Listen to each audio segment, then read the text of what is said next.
Call to order this work session of the Hillsboro School District Board of Directors at 5:17. Our first item of business is Black Village Family Advisory Committee dinner. Good evening, everyone.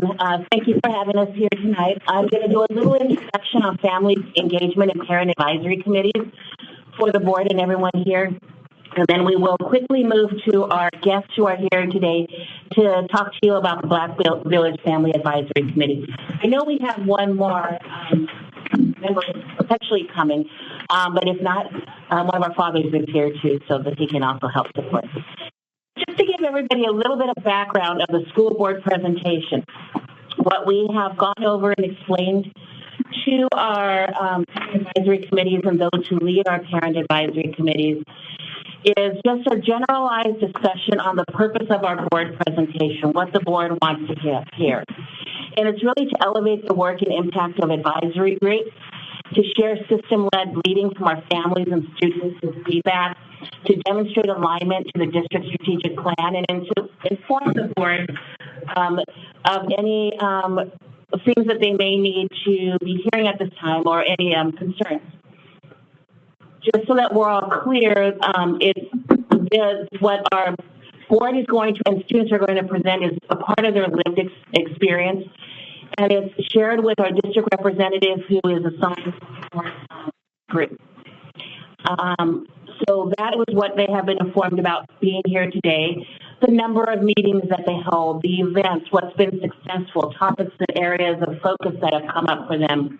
And for our students, the feedback that they've given to us and the information that's communicated to families. So that's what they're going to come in and present about today. Just real quickly about the difference between a school-based advisory committee or a school-based parent group versus a district-based parent group. When we think about school-based parent groups, those are our PTOs, our PTAs, our boosters. We call it MFGs, but really what those are is multi-cultural family groups, maybe even site councils. They operate independently and sometimes in what we hope to be a partnership with their building administration or leaders. They're led and monitored by their principals and designated school staff. And they vary by school, context, language needs, and traditions. I know that at one of our schools, they started a smaller Black village, and they're in the works of that. And they determine what their names are going to be called and how they're going to assemble and build community. With our district-based groups, we're talking about we provide guidance, we try to align it to the policies, and we support when needed. We help troubleshoot or mediate when issues escalate in buildings, and we provide frameworks for communications and pathways. All of this in an effort to promote equity and shared learning across our schools. We have school-based PAC, and this is how the flow of school-based groups goes. They usually have a school-based PAC or a PTA. Sometimes they combine those together. Then there's a school-based coordinator, which could be your family outreach liaison in partnership with your administrators. And then they help and are supported by sometimes the Equity Access and Engagement Officer or the Assistant Superintendent, but also our executive directors. When we're talking about who's leading a family-based group, that's usually your principal, group leaders of the PTO, PTA, district office staff can be there to help, as well as the school board can be there to understand and on the policy and how this supports equity in our community voice. But when we're talking about our district, it is much on a bigger, broader scale of what we do as a district. And so this visual up here is just here for you to see the different parent advisory committees or family advisory committees and our family engagement. We have some new family engagement that we do. One with our Native Hawaiian Pacific Islander. We're in the midst of revamping our special education advisory and family engagement groups, and we have started an LGBTQ plus family engagement group. Each of those areas, they have a designated technical support and a designated administrator that supports, as well as our communication department. Supports on things like your website or getting remind messages. We have to remind, getting their, what do we call it? Parent square out, and making sure that that communication flow is all connected. Mm-hmm. This is our strategic plan accountability. In our strategic plan, in our 5 strategic plan areas that I know Beth and Brooke are presenting on later, there is a level of family engagement that is interwoven into all that we do.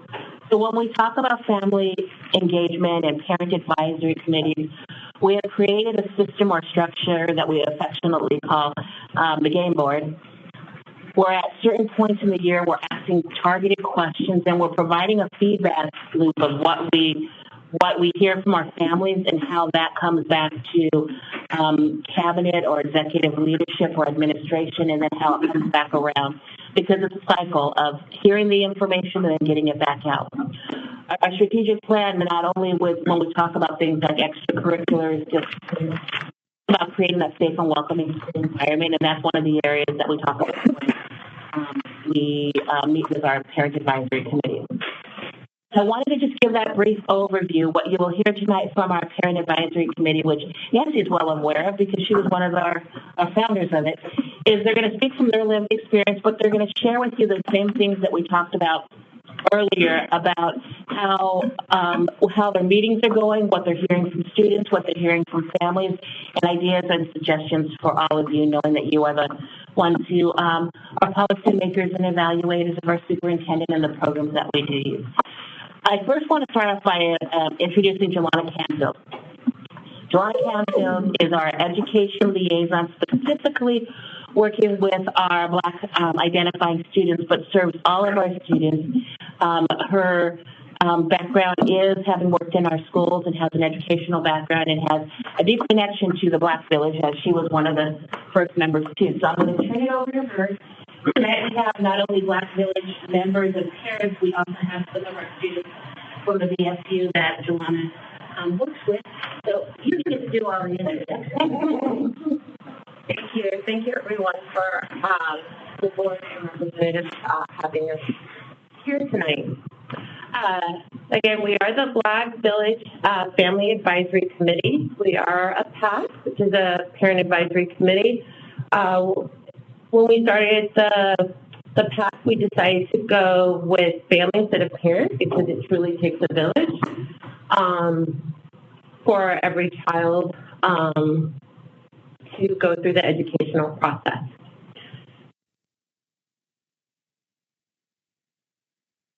Okay.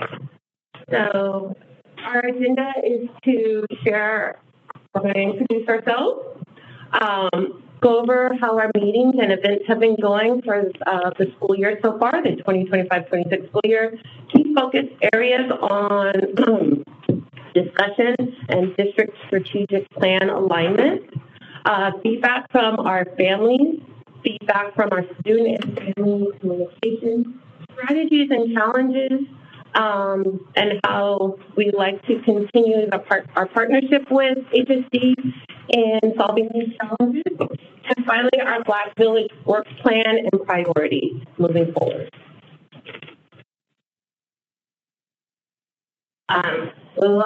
We'll first introduce board, but as we go through, there are also BSU, that is Black Student Union presidents among us. So, there is no who I am. So we will move next. So my name is Clark. I'm here in the status of a parent of an 8th grader. Lisa Clark, who's president of the BSU at South Meadows. I'm Tiffany Bill. I'm the chair for the Black Village. I've been a part of the Black Village since 2024, and I'm also a parent that my son goes to the. Hi, I'm Rachel Carter. I'm president of BSU for my school in Ohio. My name is Christina Jansen, and I'm the Black Student Union president at Country. My name is Kingston Clark, and I'm the Black Student Union president of South Meadows Middle School. Hi, I'm Sarah Longstrand. I am the vice chair for Black Village. I've been with Black Village since 2022, I believe, and I have 2 students that am like on the team. I'll also introduce myself also as a Black Village member. I'm also a parent, HSC parent. For the last 8 years, my student goes to Liberty and is a 9th grader. I'd like to also point out I first met Rob at the very first meeting before we were even a PAC. So I commend HSD for creating a space for us back in early 2020 so we could eventually become a PAC. Also, board members that couldn't be with us, we have Survey Files. She does our social media. Jasmine Dahara is our treasurer, and Olson Miller is a member at large. So some of the past events that we had, we always have our annual website working on part of the village. I know you're right. That meeting was basically focused on ICE situation that's going on right now. So that went well with the SRO. They came out and discussed any feedback that the parents had. We had our college expo, our story time. We took the architect, so it was a success. We had our Black History Month event that was also a success. Our upcoming events that we have, we're going to discuss the Black History Month event that we just had. We decided to do a cooking class with the community. We're going to have our annual field day, so that should be good also. And we also will be at the HSD Festival again and a Joseph celebration. Earlier, about in December of last year, we did our first reading, Lily the Winter story time, where we read to the kids in the community. We invited all the PACs. It was a great experience. Students from Bentley, other district students came and volunteered, and then we also had some students from Liberty come, and we read to kids, and we had different circles for different languages. And we also, so I guess, back to the kids and just read them stories, which was a lot of fun to give back to the community. And then we also got to provide books for all the kids to take home.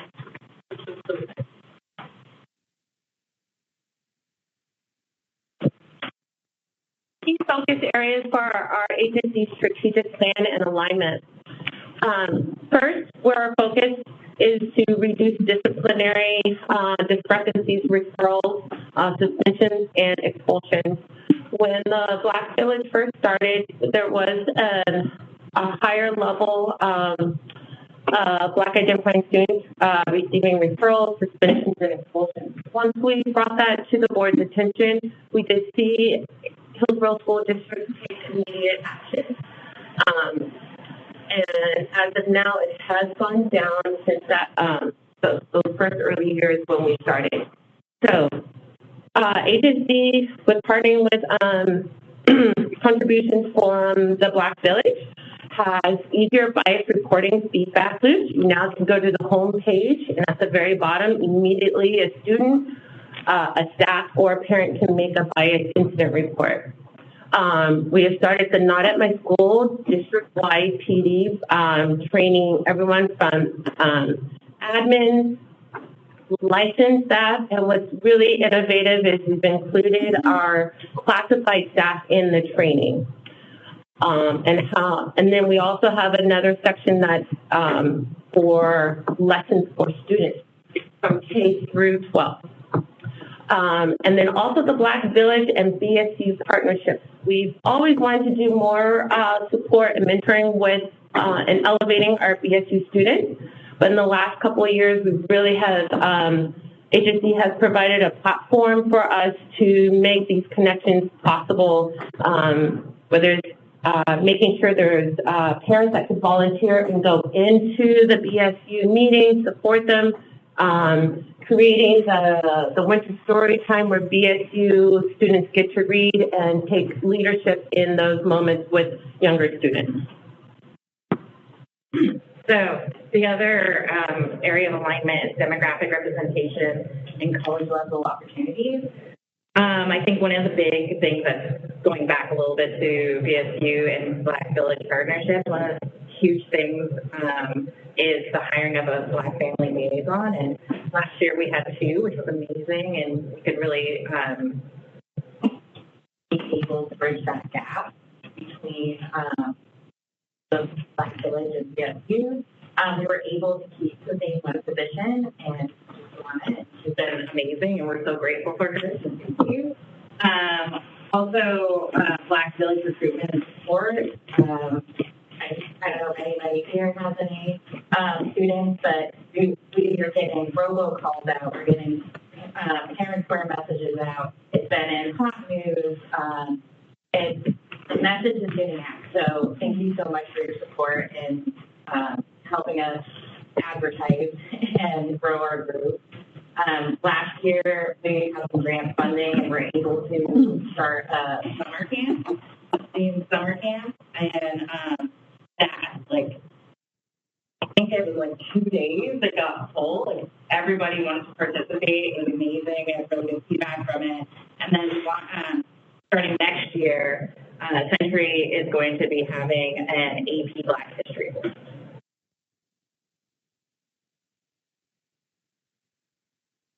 We also have wonderful feedback from all the parents that had students that participate in the 2-week STEM summer school program.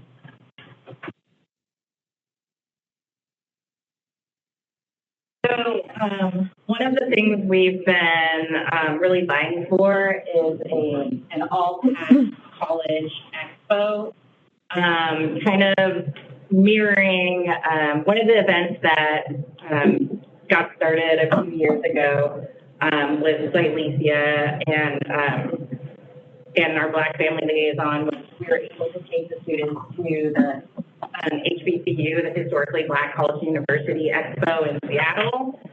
We weren't able to do that this year due to funding, but we're hoping to get some funding next year. So this year instead, Joanna and the amazing, Francesca's amazing team worked really hard to put on a mini college expo at Century High School, and we had reps from Pacific University, PSU, Linfield, Western Oregon.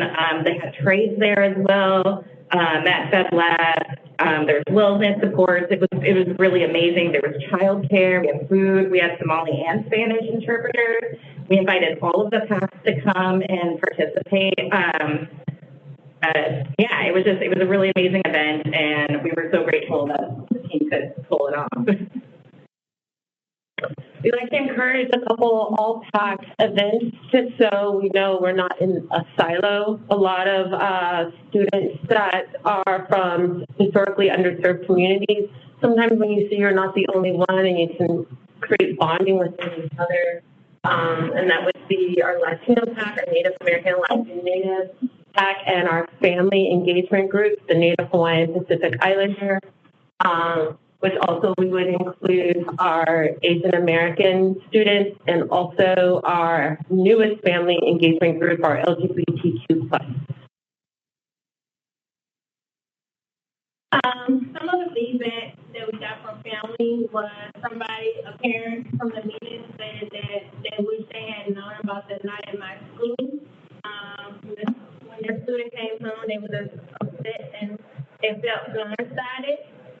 A parent from South Meadows stated that they love the Black History event South Meadows that they had at their school last year. They also went to a Native American event at another school. They learned so much and had a good time with their son.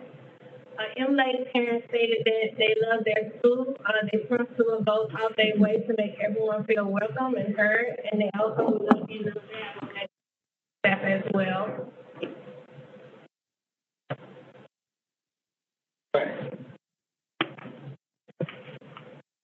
Sorry, everyone.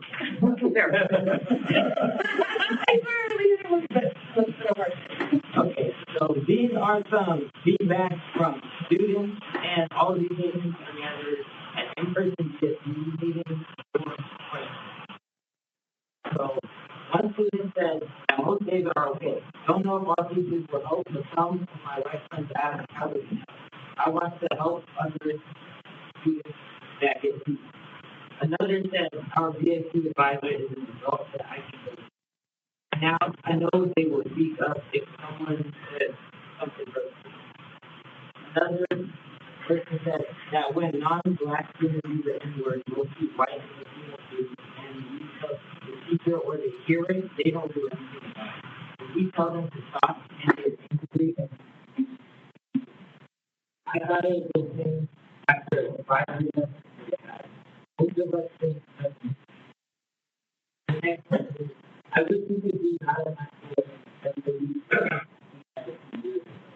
tell so much more. You could have had more black classes.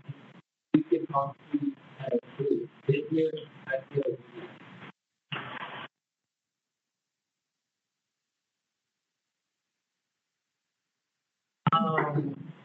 So for this one, this was about the Black History Month celebrating 100 years of music.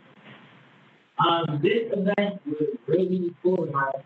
I know a lot of people, but they had 3 books, which I thought was really cool because I got to read a certain book that I had never read, and all of them were either by Black authors or about Black history or Black heritage. They also had a lot of merchandise there. I even got like a shirt that I wear very often, and they had really good music, and they let the kids of kids use so that was. Thank you, many of you attended, so thank you, and also for volunteering and just being a part of the celebration. And Black culture, Black excellence, one of the core philosophies is none of us are free until we're all free. So most of our events do like holistic community. Okay, so now we've shared a lot of our celebrations. When you think about some of the comments, it's a span of different perspectives. One of the strategies and challenges that students and families still would like to see, and something even as a staff I think would definitely benefit us as a school district, you'll see that on the graph on the left, that's the amount is 655 identifying Black, African American, and African identifying students.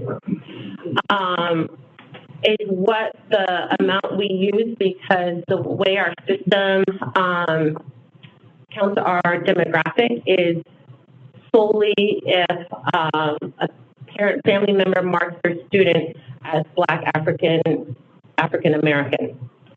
We are requesting that to create a more holistic and often true data point where it will include Black identifying students that are also biracial and multiracial.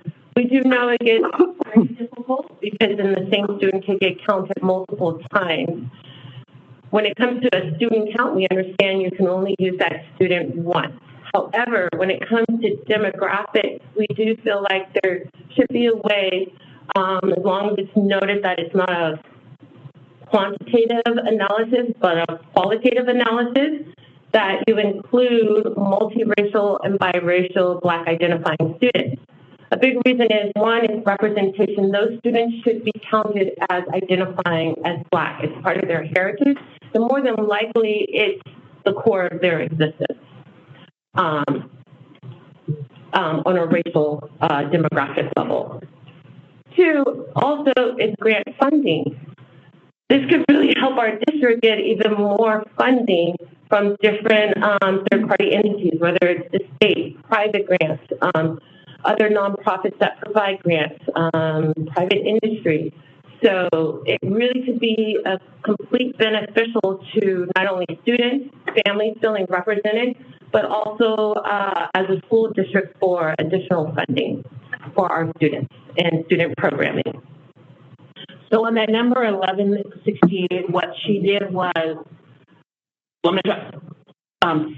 she broke down the multiracial category, those that said multiracial, and then on there people have had to identify, and then she collected those that identified as Black African American. So when you look at that number, that was 655. If you count in the ones who are multiracial with a Black identifying marker, it becomes 1168. So like the one on the left is they just mark Black, and the one on the right is they mark Black and anything else. And one of the interesting things is for the Latinx community, that already happens, right? The second you mark Latinx, you get counted as theirs. But we don't have something like that for Black. And as you can see, that like have their numbers. And as a person who is mixed, and I lived through the whole one box isn't enough initiative. When I was growing up, we could only choose one. And so now it's great, we can't choose multiple, but then it's still just putting us in that one category. Just something to think of.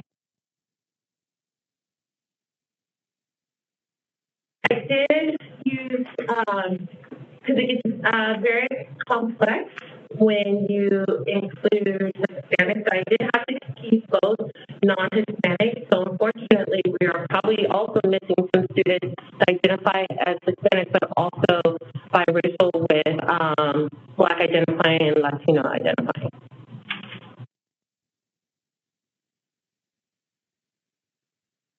We're just in the charter count. We like to build our climate and culture, our continues to build our climate and culture, or students, families, and staff feel well respected and valued, which is really essential to what we're doing in the first place, and that's what we want to do. And also, question responsibility for trauma. We provide food services to recognize the effects of trauma and also increase mental health and wellness resources. And so we have a safe place for students to go.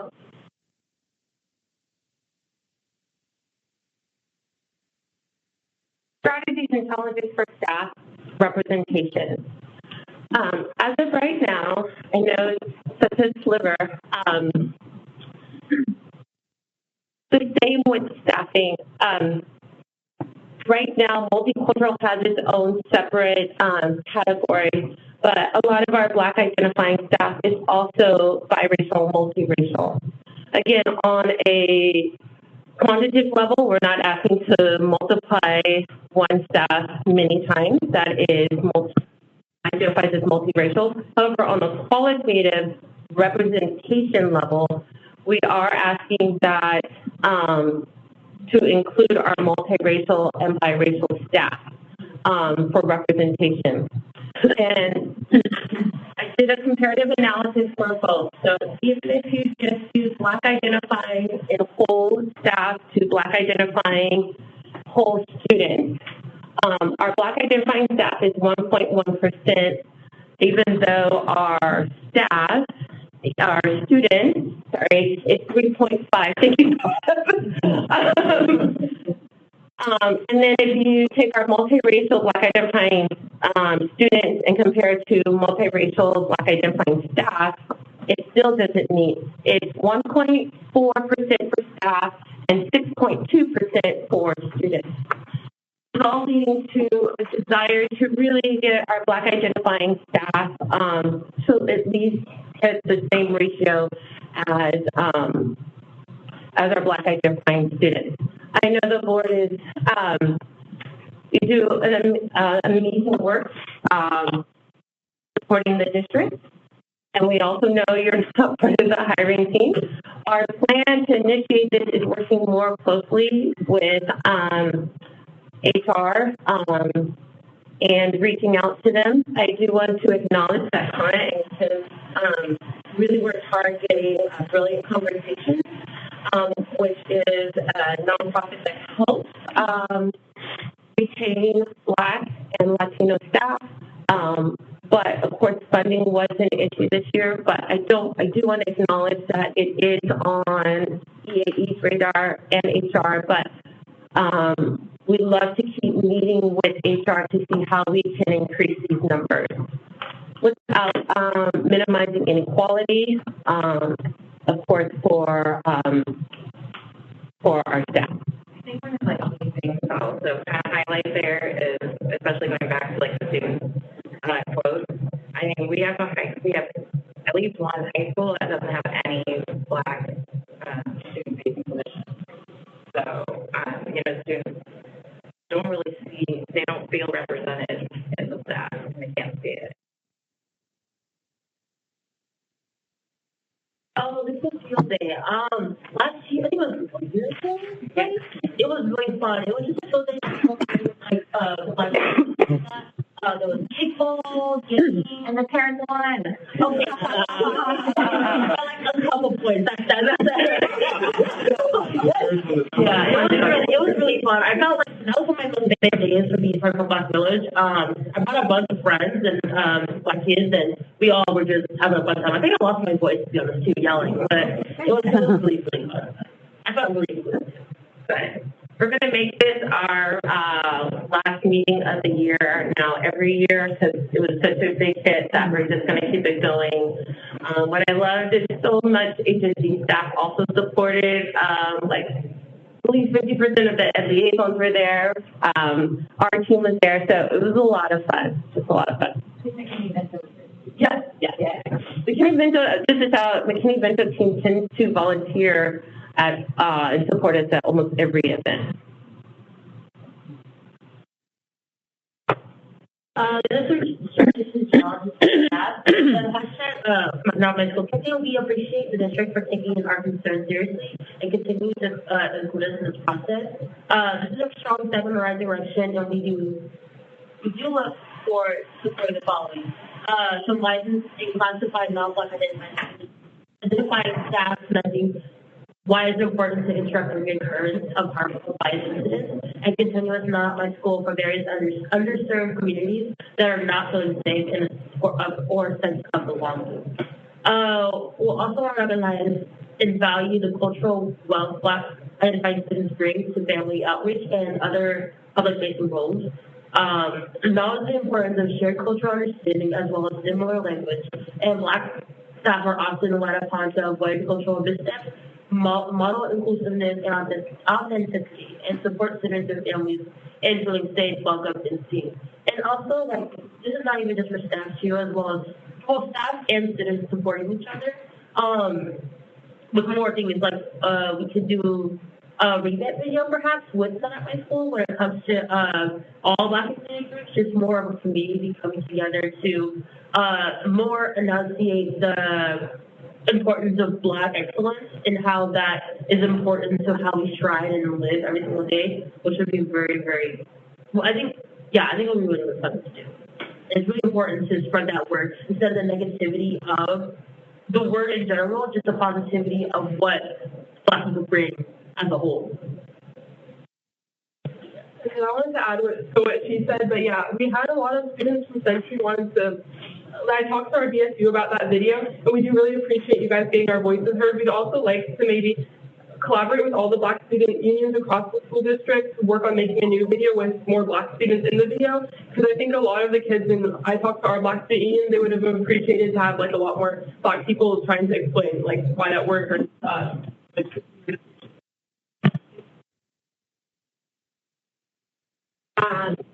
And also for the last part, talking about cultural wealth. Sometimes I know it's imperative when it comes to being able to communicate, the level of knowing a foreign language, a second language. However, sometimes just having that presence for students is a cultural wealth in itself. And we understand that many years you do actually hire a good amount of Black identifying staff, but then we have like a budget cut, and then it's always the newest, which makes perfect sense because seniority and it's a major value in for staff, for your staff, and but sometimes please consider keeping that cultural wealth as a value as well as years into the position. We always have fun at Proud to be HSD. We love handing out stickers. We love just connecting with the Hillsboro community. I feel like that's the event where we're always kind of running from booth to booth saying hi. Oh, did you run out of like gratis or like, swag, here you go, let me have some of yours. Different BSUs tend to have their own tables too, so it's such a great event to highlight our school district as a whole. And this is our last working slide. I'm going to let the village parents, if you want to take lead, or actually I'd like to talk about the first one, the Black Village fundraising system. so exciting. We've been asking as a way. We don't want to always depend on all of you to make grants and write grants and try to get money. So we want to see to create a way for we can fundraise as well and contribute. So thank you to Francesca, and a big thank you to Stephanie Moreno, who's our department admin assistant, and she got that going, and now people can donate to the village.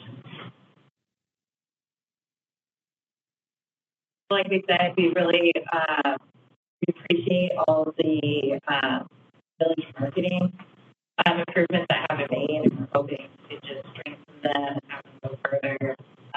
Just been amazing with the website, parents fair, roll call, hot news. Like I said, we really appreciate all the help getting the word out. Those are the goals that we covered.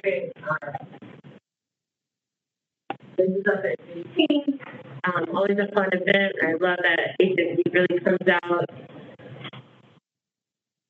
It's not on Juneteenth, too. June 13th. Yeah. So you'll be able to do that and other Juneteenth events. Well, thank you. If you have any questions. I just want to say thank you for the presentation. It was absolutely wonderful. I really loved getting to hear from students.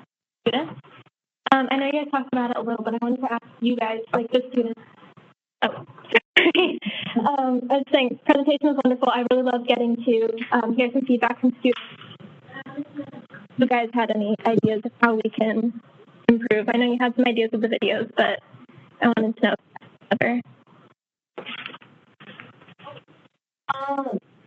Like for the video or just in general, how we can make schools more supportive? I feel like maybe for an assembly, perhaps for all people, just talking about the importance of school and perhaps just like the weekend education of the word, and also perhaps more civic voice when it comes to it. Because I know from IDSU, we would want more of us and like how we want it to be. Yeah, we just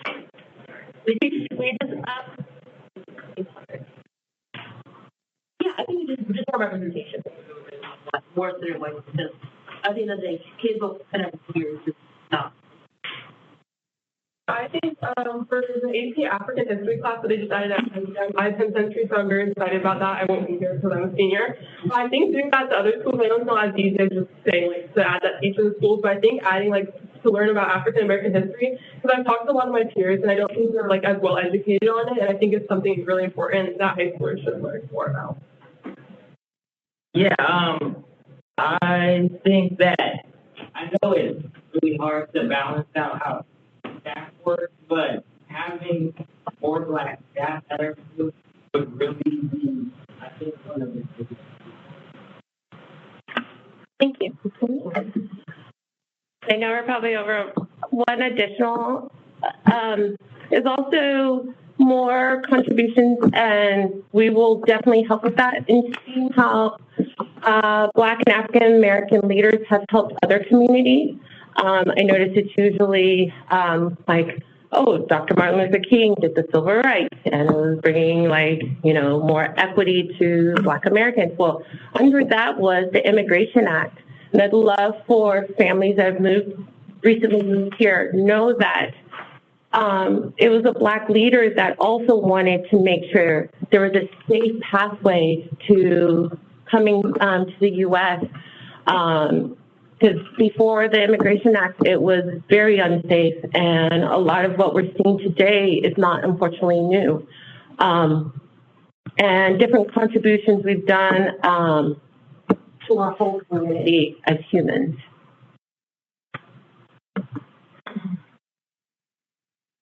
Someone to say, okay. Thank you for the presentation. I wanted to say to the students, thank you to the leaders and the BSUs. I know that those BSUs are mostly student driven, and it's on your, basically on your own time after school, so it's a lot of work. to recruit more students, to create those spaces, and then also make it more than just a fun place to gather. I know that's always been a conversation about how do we make this space valuable, and it's not easy. So thank you for stepping up on that. And I just want to say, and I've said this before about family engagement, the collaboration that I've seen with the Black Village family and EAE has evolved so much, and I think this collaboration is just what I feel is what is creating all of these great things that you all just spoke about. I mean, of everything, I saw the joy when you talked about field day. That was like the one thing that I brought a smile to everybody, and that's just how creating community is like probably the biggest thing. Like, we want to be in community, we want to be together. And I think that is so important, and it takes a lot of work. I mean, I know EAE, Family Engagement, they spend so many evenings to create these spaces, and I know parents have to schedule time out of their day to also be able to come and show up, and we do it because we want to. We know how important it is. So thank you. I know Jennifer's back there too. I know she does a lot of this, so thank you for that. And just as a school board, I want to keep this in mind because we do face budget cuts, but having Jelana's position is so important. And then, yes, we wish we had more Jelanas, but we can't afford to let you go. You have one licensed staff that's helping with this, and that is like, we can't let that go. And all the classified staff that gets together to support giving the food. And like, I feel like instead of, we just have to work to prioritize, and I think these types of presentations are so essential because it's not just the numbers that are needed, but it's the stories, and how do we create more spaces that bring, like you said, Black excellence and Black joy. And if it's as simple as a field day, like, come on, we can do that. So I just wanted to thank you for all of that. Yeah. You also met David Black line dancing last year, right? Thank you, Jessica, when you were part of the team. You laid a lot of great foundations. So thank you, Francesca, for always having a strong team that supports the Black Village. It is absolutely gobsmacking, incredible to see the evolution that we have before today. It's really awesome. It really is overwhelming. When we first got together, Jelana, I remember we were just a few parents that we just wanted to do something. We had no idea what we were going to do, but to see these students here, to see the parents here, to see where we have come. Thank you, Francesca. Thank you. Thank you. Thank you, Jelana. Thank you, students, and thank you, parents. We may not be reflected in all schools at all times and all things. When you come into the world, it's not always. This is the microcosm of the world. But it doesn't mean you don't have support. It doesn't mean you don't have love. And it doesn't mean that you don't have a board member who's got your back. In fact, you have a lot more than just one. You've got an entire board that really feels strongly about this. And you've got a superintendent who saw us come and has been behind us every step of the way. This is the best place to be right now. So although there is some discomfort in the fact that we don't have Black teachers at every school, I won't even tell you where or when, but I didn't have any when I graduated. Out of 385, there were 2 other people that looked like me. So I feel you. You are heard. But I want you to understand that let this be the jumping platform, right, for you to go off and do whatever you want to do. This is where it starts. And this is where you get it together and you figure out where you want to go.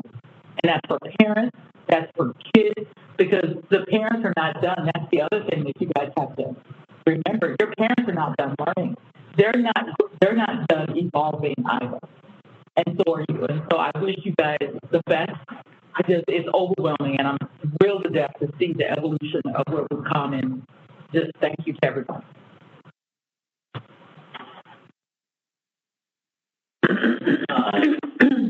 Thank you guys for being here, and echo Jessica said, students who are comfortable speaking and comfortable with adults, you would be very welcome in the legislature during sessions and anything you're interested in, because when a message comes from a student, every adult in the room pays a little bit of extra attention.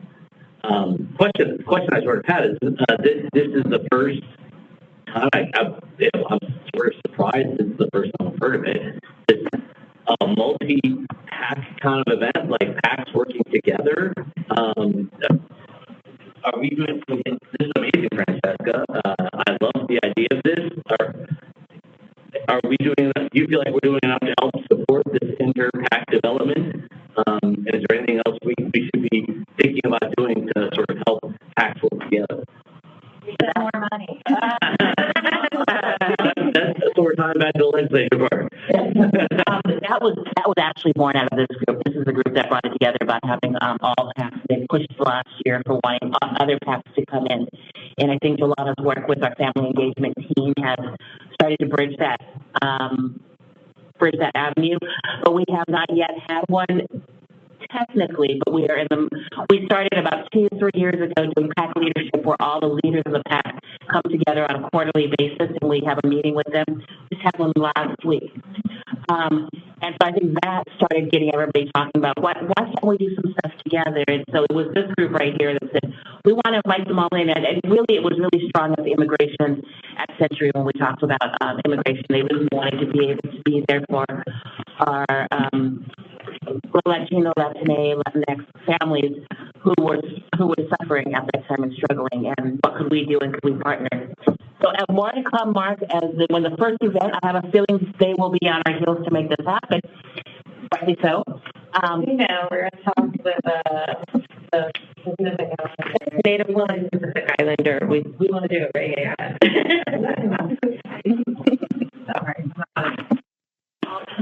All of them that are supported our group.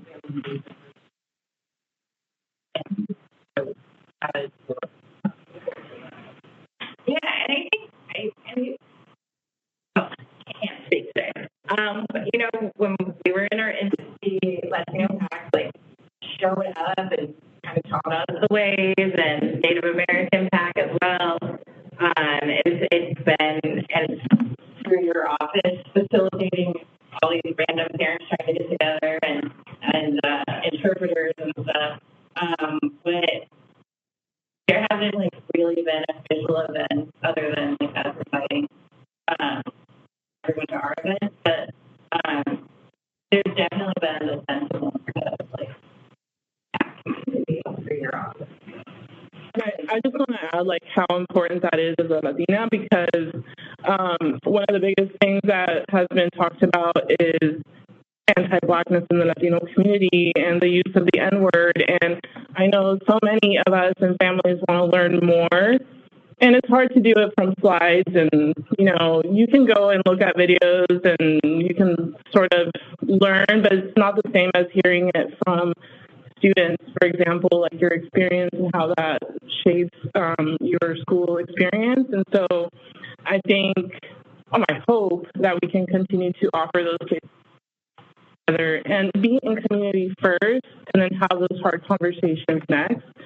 I think that's very important. And I also am looking forward to seeing the BSUs grow as well. And I know when we're thinking about money, Mark, you were talking about money.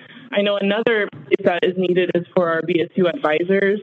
A lot of them do it as volunteers. They don't get paid. And it's hard to lead BSUs and not be able to, you'll do it because you care, but if you get compensated, it adds a little more to it, right? So I think there's just so many areas and spaces where we can do so much more if the funding was there, if the time was there, if the staff was there, for sure. And we have many BSU advisors that aren't Black, and stepping into these positions they're not necessarily comfortable in, but if they didn't, these students wouldn't have that opportunity. So, I want to shout out to all the BSU advisors doing it for free and out of all three of your advisors are not Black identifying, right? Oh, no, much longer. Yeah. David. Yeah, but before when Sarah Cole. Yeah. Mm-hmm. Yeah. And then you have Jason and Mason, and you have Sonia, Miss Gomez. Before you all leave, I just want to make sure that we are clear. You have never been, and you will never be a rant or an agent. Oh, me? Yes. Yeah. I mean, I get it. It is a lot of parents trying to come together, but you guys, this is who we are, right? This is where we're coming from. Absolutely. Proud to be HSD. I just want to put that out there. I'm sorry, I missed the Black History celebration. I think I was just getting back in town from DC, representing you all. So keep doing this work. I've said it again, but thank you. Thank you. Thank you, all of you. Same here.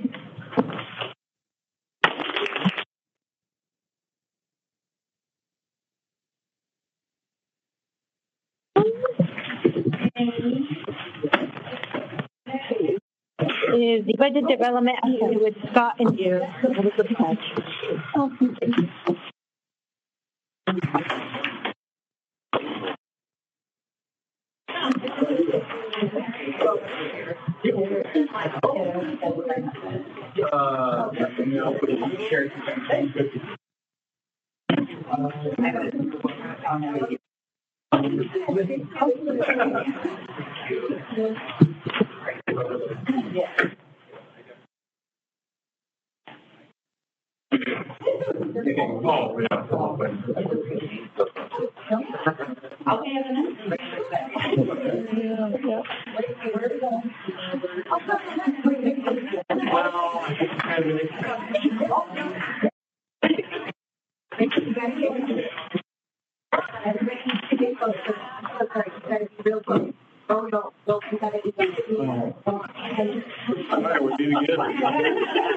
Oh, yes, thank you. Thank you very much. Thank you.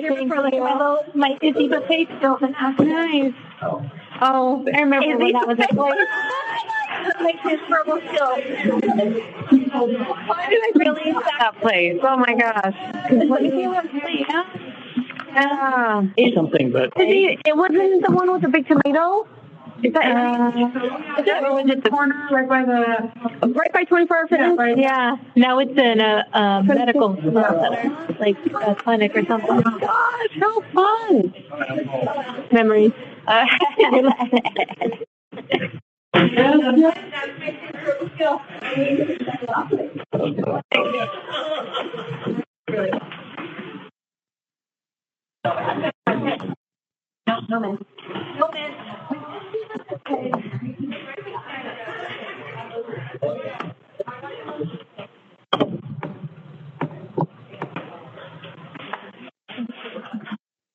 Oh my gosh, okay.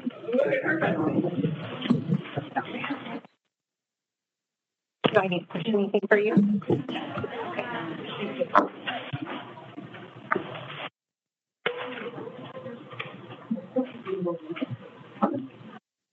Really nice. Whenever you're ready. Ready? Okay. Yep. Waiting for your signal. Okay. Welcome, everyone. This is our second Budget Committee development. Thank you for Budget Committee committee members here, board, of course. Thank you all for joining us this evening. We will be reviewing some key assumptions as we begin to pull together the budget document itself, our proposed budget document itself for our April session. So this is our second and kind of last budget development committee, and then we go into really doing a lot of behind the scenes work, and certainly happy to also support you with any questions you have between now and that April session. Quickly on the agenda for tonight, so I did want to touch on the HSD budget guidelines that the superintendent spoke about in a prior session. We will also review some revenue and expenditure assumptions, made some updates to this from last session, although largely we kind of pulled those in a little bit because we've been doing a lot of work in the last session. So largely I think it's the same, but there are a few updates. We're going to talk about the supplemental budget. Jeff will cover that. I do try to set the expectation that supplemental budgets are not a bad thing. They're a good thing. They mean we're staying on top of where our spending is. And my personal philosophy as CFO is it's okay to have them because it just shows accuracy in our budget process. So we will be needing one, and we'll talk more about that. Jeff's also going to cover our integrated guidance and student investment account spending plans, and then I'll speak to our operational contingencies, and we'll have a brief update from Kana on the voluntary retirement separation proposal, which the board will be voting on the one for the HCU group later this evening. That's the plan. Any questions on that? Okay, I won't reread the entire document because the superintendent went through this in a prior session, but I did want to check with the committee, or validate maybe with the committee, that it is our intention that we use this as a kind of compass, if you will, or guideline for how we prepare the budget for 26-27, and that really that budget is aligned in support of the key things that you see here on the slide. I think how that practically comes into place is when we look at potentially reduction areas as well as spending prioritization, that it adheres to many of the things called out on this page and the next page, which I'll speak to a little bit more in a second. But any questions or concerns about utilizing this as a compass in terms of, focusing our resources towards the things that the superintendent previously covered here? To scan it again, it's been a little while. I'll take silence as consent. You can also come back to it. And then secondly, this one, I recognize there are some things here that we may not be able to get to necessarily in next year's budget document. For example, moving the in-fund balance from 4 to 8%. But I think what we will take this as staff, as it is our intention to opportunistically certainly try to, over time, build our reserves, try to increase stability. That's certainly my goal anyway as CFO, and look for opportunities to do that when we do have the capacity or the reserves. So any concerns or questions with that approach here? Okay. And if you want to come back to it later, no problem. Okay, let's chat a bit about revenue. So obviously this is the second year of the biennium. It has a 51% share. The original governor's budget, of course, was $11.3 billion. For HSD, this translates into roughly a 5.6% overall growth. We did have an enrollment decline. We talked about that last session. It has a slight effect. The sort of amount we're getting per student has generally trended up. But the raw, if you will, or net enrollment numbers continue to slightly go down around 1% or so a year. We do expect continuation of major grants, SIA and high school success. Jeff's going to talk a little bit more about those here in a moment. And then federal programs, at this point, we continue to assess that, but we don't see any funding reductions that have been sort of put on the table at this point. Not necessarily expecting funding growth, but it looks like for the most part, other than the things that we've sort of previously noted in the SI presentation and so forth, seem to be pretty stable.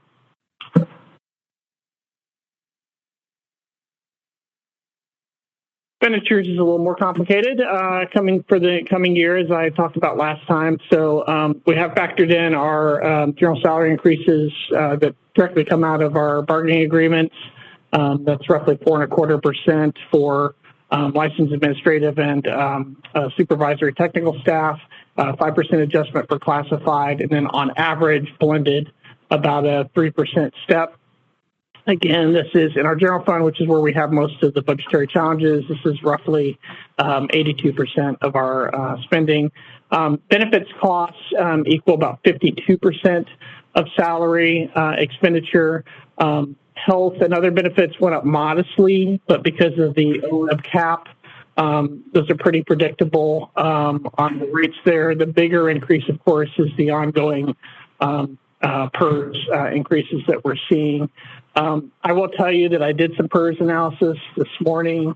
There's a nice projection tool out, and while we have, I think, a good plan for next year, if those projections were to continue to go out forward in time, it becomes increasingly large increases to the budget. I know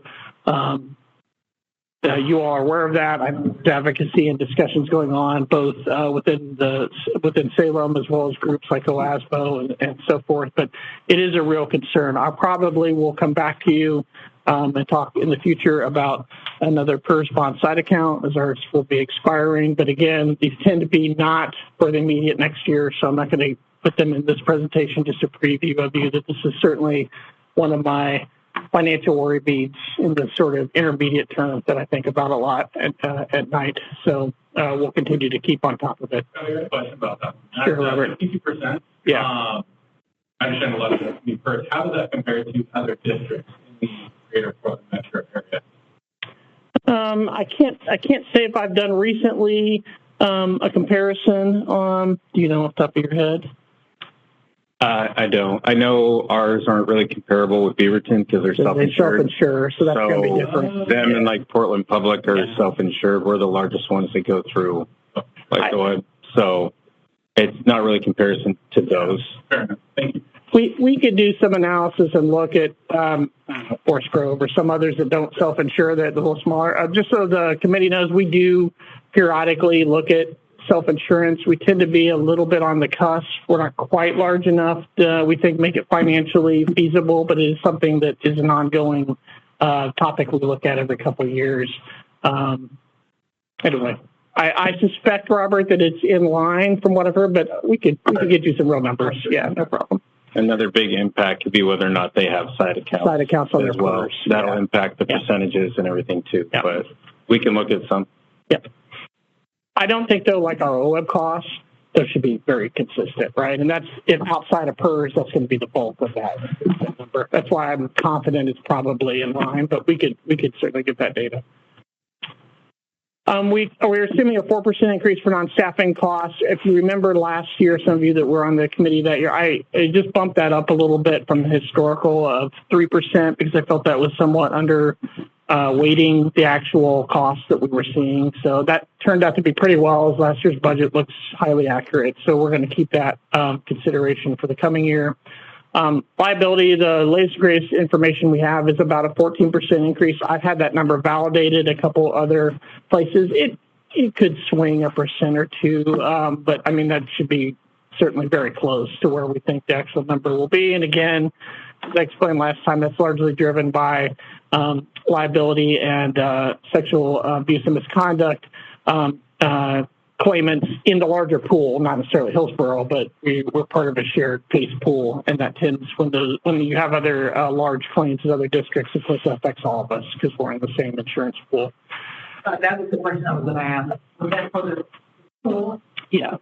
Yeah. Last year, just as a reference, I think that we estimated the increase was about 18%. So it's somewhat down, I guess, year on year, but it's still a big number. And it's one we watch carefully as well. Yep. We are familiar with that. When we talk about the pool, part of what PACE does is allow districts like ourselves and small to have coverage, and we do it in a pool so that it can be affordable for them. So it's super critical that they still have access to the things that we do. The world are the largest. Right. That's right. So that should help you understand just a little bit. Self-insured are both Portland Public and Beaverton, and I believe Salem Kaiser is also part of the insurance. So that's just a data point to keep it back in your mind. And I will say, as the largest member of the pool, I feel we certainly get, good attention from PACE and the other, because obviously both our claim level as well as that of others is very important. It's just being the largest single kind of component of it. But what would the threshold be to consider being self-insured? I think in the liability space, it's actually probably a little more reachable than the medical kind of side. Here's essentially the primary cost. So first off, we would just have to accept that rather than pay a $50,000, let's say, deductible, for example, if something catastrophic happened, we're going to pay out millions. I mean, that is what you're doing when you self-insure. But on a more ongoing operational case, I imagine we'd have to have some staff just to manage, because PACE, essentially, we pay them, and then they have staff that help process claims, and they have attorneys that investigate situations, and they're able to spread that cost obviously across multiple districts. If you self-insure, you're going to have to absorb that kind of core operational staff yourself. That's that, plus obviously being willing to pay the liability, are the two main components of self-insurance. And again, it's something we do look at periodically, and we'll continue to do so. But to date, we feel like the sort of net benefit is better to be kind of the big fish in the pool, if you will, than just be our own kind of pond. It's kind of a bad metaphor, but yeah.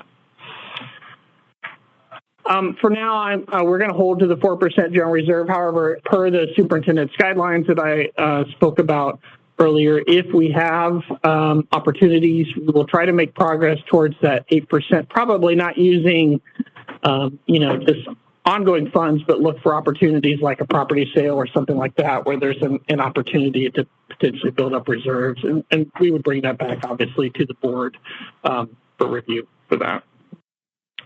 Okay, deficit estimate, slight change from a good change, I guess, directionally. Not good news, but still better. So right now we're modeling between 10 and 12 billion as a general fund deficit for next year. What we plan to do is we'll update obviously with February. We don't have the actual February numbers fully in the model, and then we'll also use March's. And that helps, while that's this year, it helps inform kind of where we're seeing percentage-wise the spending occur and give us a pattern in the model, and obviously helps us predict this year, which affects next year. I'll be candid, I don't expect these numbers will narrow. We'll obviously have a final number that we come into you with April, but I think it'll be very close in this range. It's not going to dramatically change at this point. This does not include any one-time offsets or other activities. This is just, ceteris paribus, if we did nothing, we would be going in with approximately $10 to $12 billion deficit that we would have to take action to solve. And we are working on doing just that. So in the next bullet, we'll prepare plans. We'll bring those into the April session to review with you on where we would make adjustments in either staffing levels or other areas so that we do balance the budget, which of course will require. And that will be part of our discussion that we bring forward in that session. Any other questions on where we stand with the expenditures? Seth? And Christina. Oh, sorry. Thank you. I didn't see it. Go ahead. Okay. Is there an online question? Yeah, sorry. I didn't see it up there. I've got it in full screen. Thank you. That's okay. No worries. Hey, I had a question about the 4% general fund reserve target. I know that's something that the board has talked about for, years. So with our long-term goal to be 8%, is that kind of an aspirational thing, or is that kind of a goal that we're hoping to get to within like 10 years or something?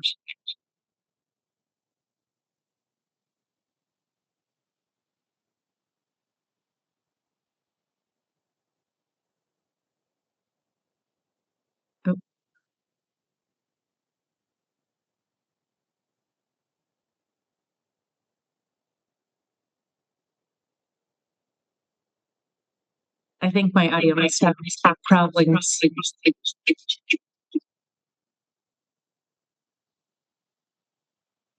Can you hear me okay? Yeah, it's kind of fuzzy, but I'll put it in the chat. I'll put the question in the chat. Okay. I think I heard your question. Let me get a little closer to the mic and I'll try to answer it. And if not, we'll get it out of the chat and I'll try again. What I was saying was, while it obviously would be quite challenging to build reserves when we're in a structural deficit, I mean, essentially we'd have to make very difficult decisions like trading off staff levels or so on. And I don't think that's currently where our thinking is. What we're looking at instead is we do have potential other events that could occur. We could, for example, we might have a property sale. That's certainly something that potentially that we don't need, right? We have a pretty sizable land bank. That's one area where we could trade one kind of asset for a different one, right, in reserves. Another opportunity is we're actually seeing, we made some adjustments this year and our investment returns have picked up quite a bit. So, depending on what happens, and I have no crystal ball on this, but if we were to see sort of better returns in the future, that's an opportunity where we might build reserves. And then lastly, I would just say if we do, and I'm very hopeful, at some point move out of kind of the structural deficit situation in the future and return to more stable financing, then there's the opportunity to where we could discuss with the committee the opportunity to set aside some funds and over time, increment right towards that $8 million. So I think in my view, it's a little bit more than aspirational, but it's also certainly not something that we're going to, at least unless we get directed otherwise here, that we're going to be like, making staffing trading on just to have a higher reserve, right? We're more looking for chances where there are one-offs or particular areas of funding stability where we might be able to build towards that goal in the longer term. You mentioned over the time of structural deficit, it'll be difficult to do. I know you're relatively new to public sector, but can you think of a time in the last 20 years? That's a fair question. Maybe during, I don't know how you guys, I wasn't here, of course, but yeah, I was going to say maybe some of the COVID early days of federal funding. I don't know if there was some ESSER funds or things that were a little bit more stable, but yeah, I take the point. That part may be aspirational, though, if we're not in that situation. Yeah. But I think from a board perspective, so our prior CFO, I cannot believe I just, Joe Morrison. Oh my God, I just blanked out on her name. I can't believe I did that. But we talked about this with Michelle. We've talked about this several times, and the fact that even during, I believe it was during my first term, we were pretty low, not comfortable with where our reserve was. But the idea was that we could target getting potentially. Of course, we didn't know this process, and here we are. And I think this is consistent and is in line with what we do with time. We are going to ride low. In fact, if memory serves me correct, we even took a hit from the rating agency because our reserve went below 6%. Yeah. It was just a tiny hit, but it was a hit nonetheless. I remember us, or I remember myself, espousing some discomfort. I got over myself. We got over ourselves, and we're still okay. So the 8% is a great idea for our board, for our committee member that was on the online. 8% is where we would like to be if we were completely healthy, completely funded, and where we needed to be and had everything we needed. And we all know that is not the case. I would just add, too, that I think what's changed contextually from all the last 20 years is that this year we've faced instability with federal funds that we haven't faced before. And we're still looking at corrections to be made by the state of Oregon regarding Medicaid and SNAP benefits that are going to continue to restrict what the state has with general fund dollars. So whereas I think for a long time we said we'd go as skinny as possible with our end fund balance so that we could put as much toward classrooms as we can, right now we're saying that's too skinny. And we need to lift up to something like 8%. I think among school districts in Oregon, we have if not the lowest, among the lowest end fund balances of any school district. And common wisdom is that 8, 9, 10% is a legitimate pad to have in order to address fluctuations, oscillations in what we get for funding. And I think we can predict in the next 3 years that we'll face challenges that we don't see yet. And so it would be really smart. I appreciate the support of the board and the committee for that goal to increase the end fund balance. And for me, it's not aspirational like some of our other goals, like 100% of this and that. It's a concrete goal that would provide the district some stability during a storm or a rainy day. Yeah. The relative impact of PERS has become really crushing over the last 8 years, at least. While other things have remained relatively kind of compressed in here, the PERS increases have. It's been one of the biggest challenges. Now, again, maybe this is aspirated, but if at some point that were addressed or partially addressed in the future by the legislature, that could put us in a different situation. The other thing I'll just say is, it's my role to just be your advisor on this. things like having a low in-fund balance also inhibit us from other things. Like earlier, we were talking about the potential of self-insurance. Well, if we have a very low reserve, then going down the self-insurance route could really expose the district in a way that I just wouldn't be even able to recommend. So there is some costs, if you want to call it that, to that decision that I just try to remind the board of. Not that I think there's a magic solution here, but just also just so you guys can contemplate that as you're guiding us and giving us prioritizations. That there's no free lunch. So I heard there was a reduction in the grades because we did a little 6%. How much does that end up costing and having to, overall costing stuff? Moody's lowered our rating slightly because it depends. The answer is it's complicated. So give me a second. On the bond, like everything in finance, on our bond side, it doesn't have an impact because the state of Oregon steps in and guarantees our bond rate. So it's probably okay there.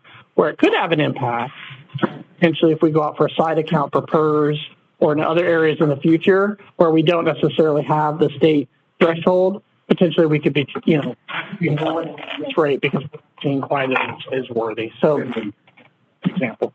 And just to be sort of as clear as possible, historic perspective, we were at 4% for quite a while, but it wasn't because we fell below 6% that Moody's made the adjustment. We had been at 4% for quite a while before Moody's made that adjustment. So I don't know if somebody just realized it at some point or whatever, but there was not a fall below 6 that triggered anything. We had been at 4 for quite a while. I think if we got our ending fund balance up, it could improve our bond premium when we go for bond sales. The last one, we sold $408 million worth of bonds with what board approved at 500 million. People wanted our bonds and were willing to pay a premium on them. So we were able to get our ending fund balance up a little bit. I think it will make us more attractive on the bond market should we pass the bond this fall.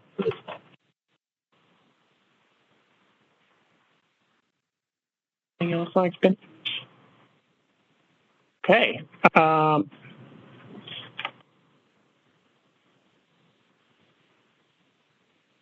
Lost the. Thank you, Pat. Battery. Okay. Let's chat about. I think next up is the supplemental. Oh yeah, that one's mine. So we will be presenting for 25-26 supplemental budget update. This will be presented no later than the April 28th meeting when we're presenting for next year. It could be sooner. Just for like a heads up for the budget committee and stuff, this isn't necessarily a meeting you guys would have to be at. It's not one we call together to be done like a regular budget meeting. It is just something that has to be published and presented to the board for their approval to accept the changes that we're recommending. And I put on here a couple. There'll be probably some small adjustments for the general fund due to the change in our property taxes that we had not estimated for. Our debt service fund will have to move because we placed it in contingency and it was supposed to be on appropriated balance. Not really a change for anything specific, more technical terms. And then the capital projects actually ended up having more available funding in it than we anticipated. So we want to increase that beginning balance so we can spend it correctly. Those will be the primary changes that we will end up making for the budget. So any questions there? Okay. We'll talk a little bit about integrated guidance. Sure. This is just these two pie charts are showing the comparison of our integrated guidance grants, which are, well, we got early intervention, the high school success, SIA, and the EIIS, TSI, CSI. Quite a bit of acronyms. I know Brooke can spell them all out. I don't know that I have them all on the top of my head. This is just showing the 2 years, and you'll see a slight increase. Usually when we have the integrated guidance for the grants, especially with SIA and high school success, they're usually like a 49-51 split, kind of like how they do our state school fund allocation, since there's stuff provided through the state. So that's why you'll see a slight increase. However, as we'll notice on the next slide, I believe it's the next one. Yeah, well, here is the breakout of the 4 different categories.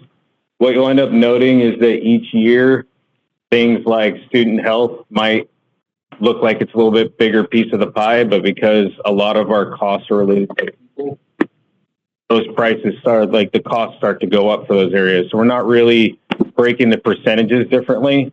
It's just dependent on how much cost is in each area. So it's still within the same guidelines of when we get it approved by the board for a SIA plan that we submit to the state. And then the next slides are just kind of breaking out what each category consists of and how much estimated dollars will be going in 26-27 compared to this year.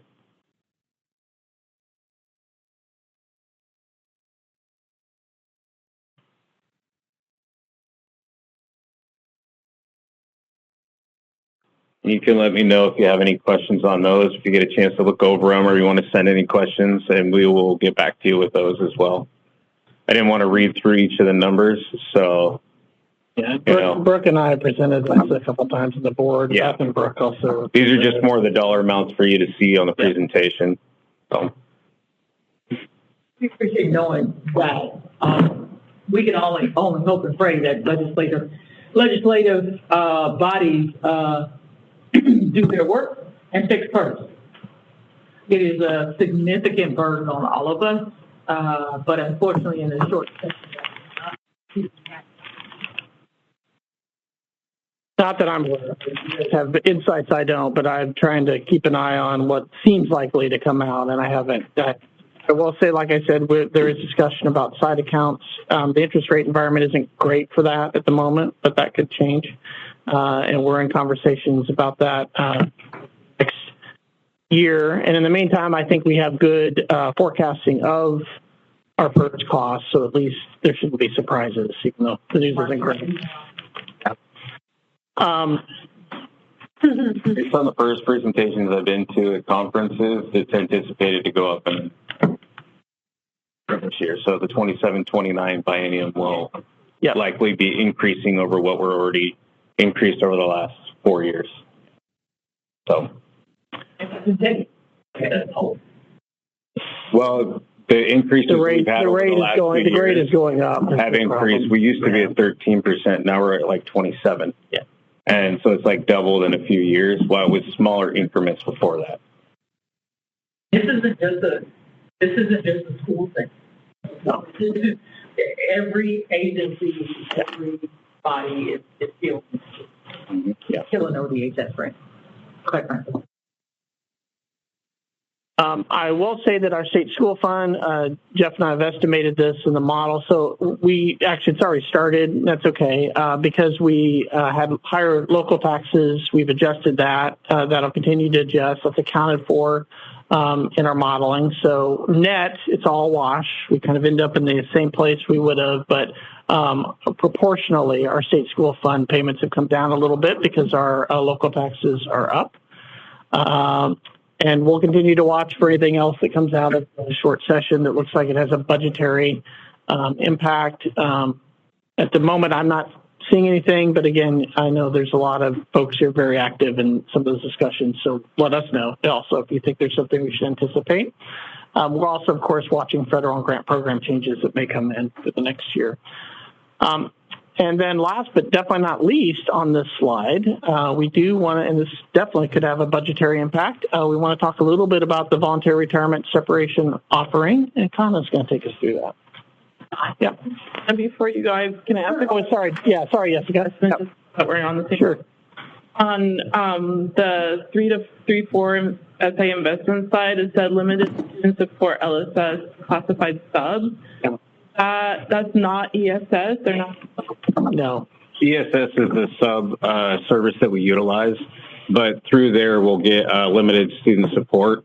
And so the LSS is like if there's a kid or whatever that needs support, like one-on-one individual support, the teachers through their principal, they'll submit a request through a team through the student services department that will kind of help try and determine, and we'll do short-time subs to see if it helps. It could eventually be a long-term sub, and this is to help cover those costs. So it could be for a student who runs out of the classroom and or one that will throw things and something they kind of need a little bit more one-on-one support, that's what they'll submit for these ones. So the changes when they become long-term, that's when they become long-term, they'll actually become like a temporary employee with us. Okay. Anything else before we go to retirement? Okay. All right, we'll go to the next slide. So we have been. So I can try. Thank you. Yes, it's back on. Okay. Operator.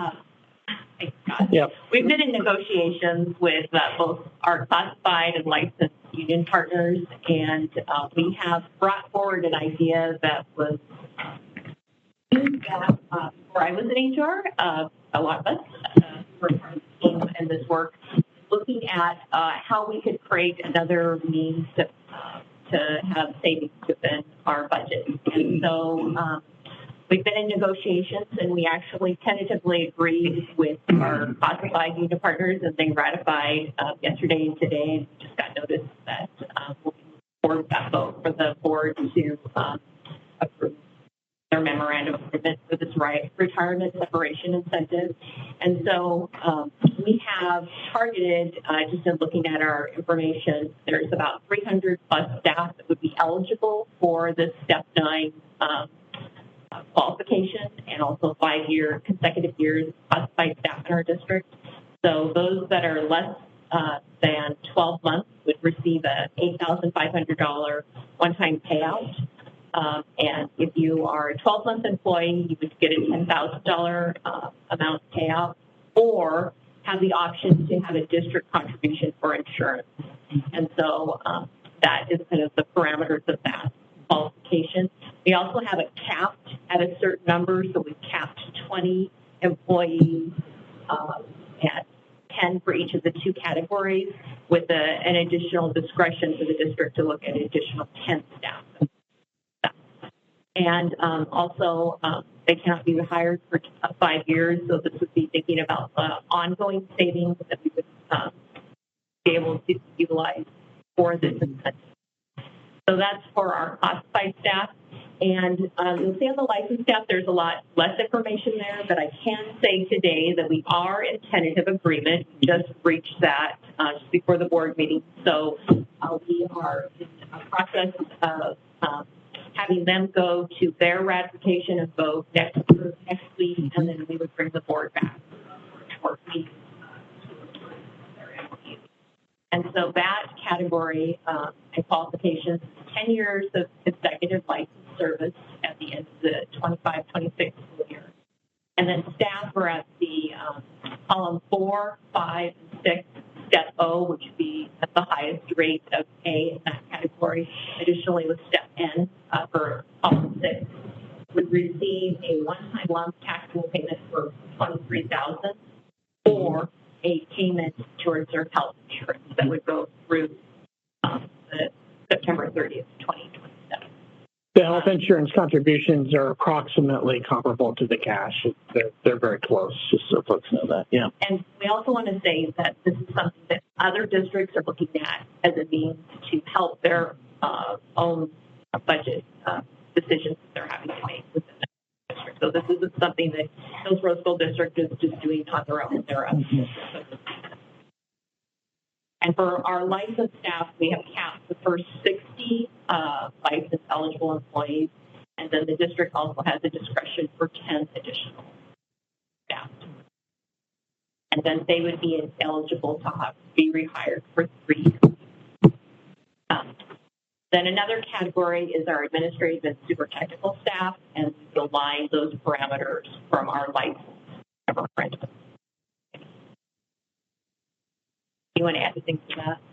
I don't think so. This could obviously, depending on the uptake, be very helpful to our overall planned deficit, and we're hopeful it's also helpful to employees that are, on the cusp of maybe wanting to make a transition either into a different career or retirement, or just, these are all folks that have been, long-time employees, and we want to honor that, and if this is the right time for them to make that situation, hopefully this is a helpful bridge. It certainly helps the district on our savings on both sides. So, I have a few questions. Yeah.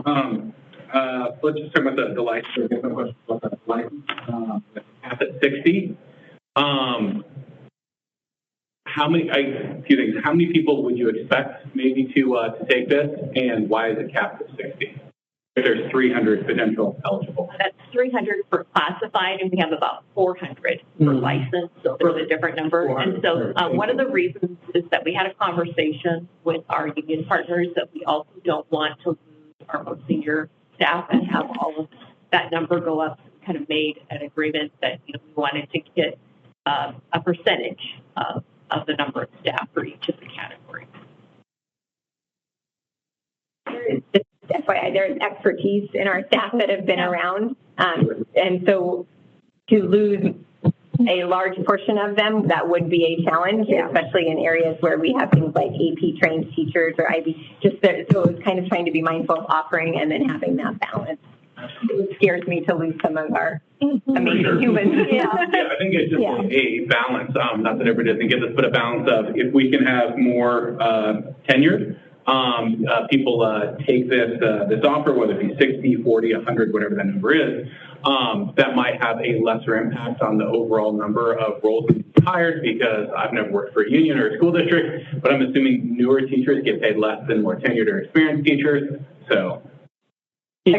That's right. But then you also have to add, like, if you're a new teacher, you have to get trained more, you have to go through stuff like that. So, yeah, there's that other piece too. Not the primary consideration, that is what was said, but I also am watching also the cash flow payout, because obviously a lot of people take this, there's a one-time aspect. Yeah. So we're fine at 60, but let's say we were to do a very large number, then that might change that equation too. So this is something we're tracking, right, to make sure, yeah. One perspective I have we've been in a structural deficit, as we mentioned earlier, for 20 or so years, at least for my time on the board, and we haven't had to do a RIF of an official reduction in force since 2003. I think we have good relationships with our union partners, and when we've had to have fewer bus drivers or nutrition workers or teachers since 2003, it was the natural attrition provided us the opportunity. People chose to retire, and we did replace them, as opposed to having to ask people to leave. So in some ways, this is pretty similar to me. Hopefully people who are on that cusp of retirement are taking advantage of it. When we get to the reduction in force level, it tends to, like, the cut lines tend to be more arbitrary and less voluntary. So, like, giving people opportunities to participate, I think, is better for me than having to be faced with a possible reduction. Absolutely, I agree. Wholeheartedly. So thinking about the change management plan, is there a question for them? For teachers? Can you explain a little bit more about what you're asking? I mean, like, if we're going to see a large number of, well, not large, but certain percentage of people that have a lot of seniority, that have all the skills and experience, is there anything in place for the teachers that are going to be ready? Yeah, I think one of the things that we're looking at is that we know our enrollment is also decreasing, and so part of it is having to right-size our enrollment to staffing ratios, and so there's going to be some natural attrition that comes from that, and then I think, we work with our principals to help support them with the staffing needs and conversations on a frequent basis. Maria, we also, I defer to your expertise, trumps mine. I think it's important to look at it in two ways, with our enrollment and our structural deficit and budgets too. And both of those things are coming into place. So there may not be a succession plan for the staff. It's more about like exactly what Connie says, figuring out how we're going to support the staff that we have. When you have potentially maybe 100 less students in your schools, therefore you will not have the 4 additional teachers that may have came with that, because some have chosen to retire and we've been able to maintain everybody else that is in that building, if that makes sense. I don't think we have any schools losing 100 students, but we are seeing schools that are losing, anywhere from 20 to 30 due to lower kindergarten enrollment. So that is occurring. So we're trying to do exactly what Kana says is right size, but also be mindful of the things that are playing out right now, which is enrollment and a structural deficit. Maria, the first thing that came to my mind when I heard your question was our Grow Your Own. Yeah. Students who come up to HSD, and then we help them, scholarship them, help them do summer work study to become teachers. And so when I see a generation of teachers aging out or retiring, that I have my eye on the younger ones coming up into our system, and I think we do a great job of that, especially meeting our diversification goals. We have seen some of the presentations when our students who then matriculate through the program and then come back to the district. It is absolutely phenomenal. Hopefully at some point you'll get to see them and meet them, but so that's about as good as it is succession planning. I guess my concern is if we have people needing work-life balance for those that are staying. And I know that's everyone's concern as well. One thing that helps a little bit, there's a lot of positives to programs like this. One, if you will, negative maybe from the district's viewpoint is obviously we're not, the people select themselves, right? They're eligible. And so just so you know, I've baked in a little bit of, I'll call it strategic hire back. So if, we don't necessarily, of course, that directly leads to savings, so we're very careful about that. But if we have situations where one department, let's say, just got overly, hit, or one school or one grade or whatever, we have some opportunity where we could reduce the savings a little bit, not put everyone back, that would defeat the purpose, but maybe make a couple strategic choices to, hire back some of those roles and replace them. And we built that a little bit into our model, so we don't, just so we have a little bit of buffer for impacts like that. Okay, anything else? Yeah. A lot of work. All right, I know I'm watching the clock, and you're giving me the eye, so I will wrap up. Our next, she's very nice, though. Our next committee will be on 428. That's the committee. You will have our proposed document in much more detail, obviously, around that. And we'll go through things in detail. We'll also talk about reduction impact, any of those things in more detail in that meeting. If we need additional meeting, we have that calendared at the moment for May 7th. And then assuming the budget committee ratifies things, then the budget hearing and adoption for the board would be on June 16th. So that's our schedule that's left. Any final questions for us? Ratified right? Yes. Are you somewhat optimistic that we'll be likely to ratify the agreement with HEA by 428, or? Yes, I think we're planning a special session, right? Yeah. Or do we need a special session? Yeah, we're going to have a special session for that. They plan to go early next. We talked about a lunch session like we've done before. Oh, yeah. And now, right? Yes. Any other questions for Scott or Jeff? I just wanted to say public thank you to our budget committee. It's super important to us, and as you can see, we are all in for understanding all of the particulars and all of the details.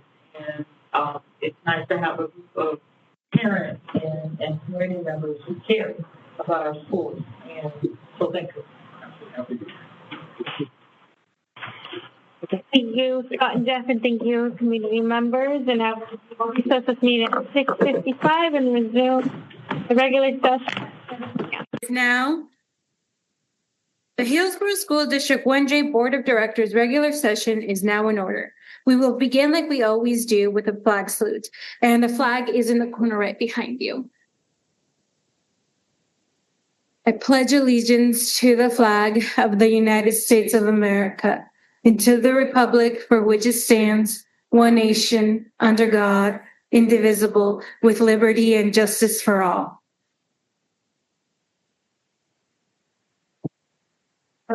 Next, I will be reading the Hillsboro School District Land Acknowledgement. As we gather here today, we would like to take a moment to acknowledge that our district's service area is on the occupied traditional homeland of the Apalati Indigenous people lands we now call Washington County and the state of Oregon.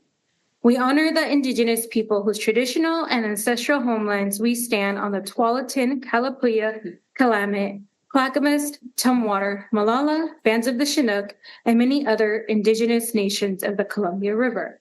In remembering these communities, we honor their legacy, their lives, and their ancestors. We also recognize the urban, Indigenous, Native First Peoples community living in the metro area, which include over 400 tribal nations. The Hillsboro School District is committed to the recognition and the education regarding tribal and local history and working with our local tribes in partnership.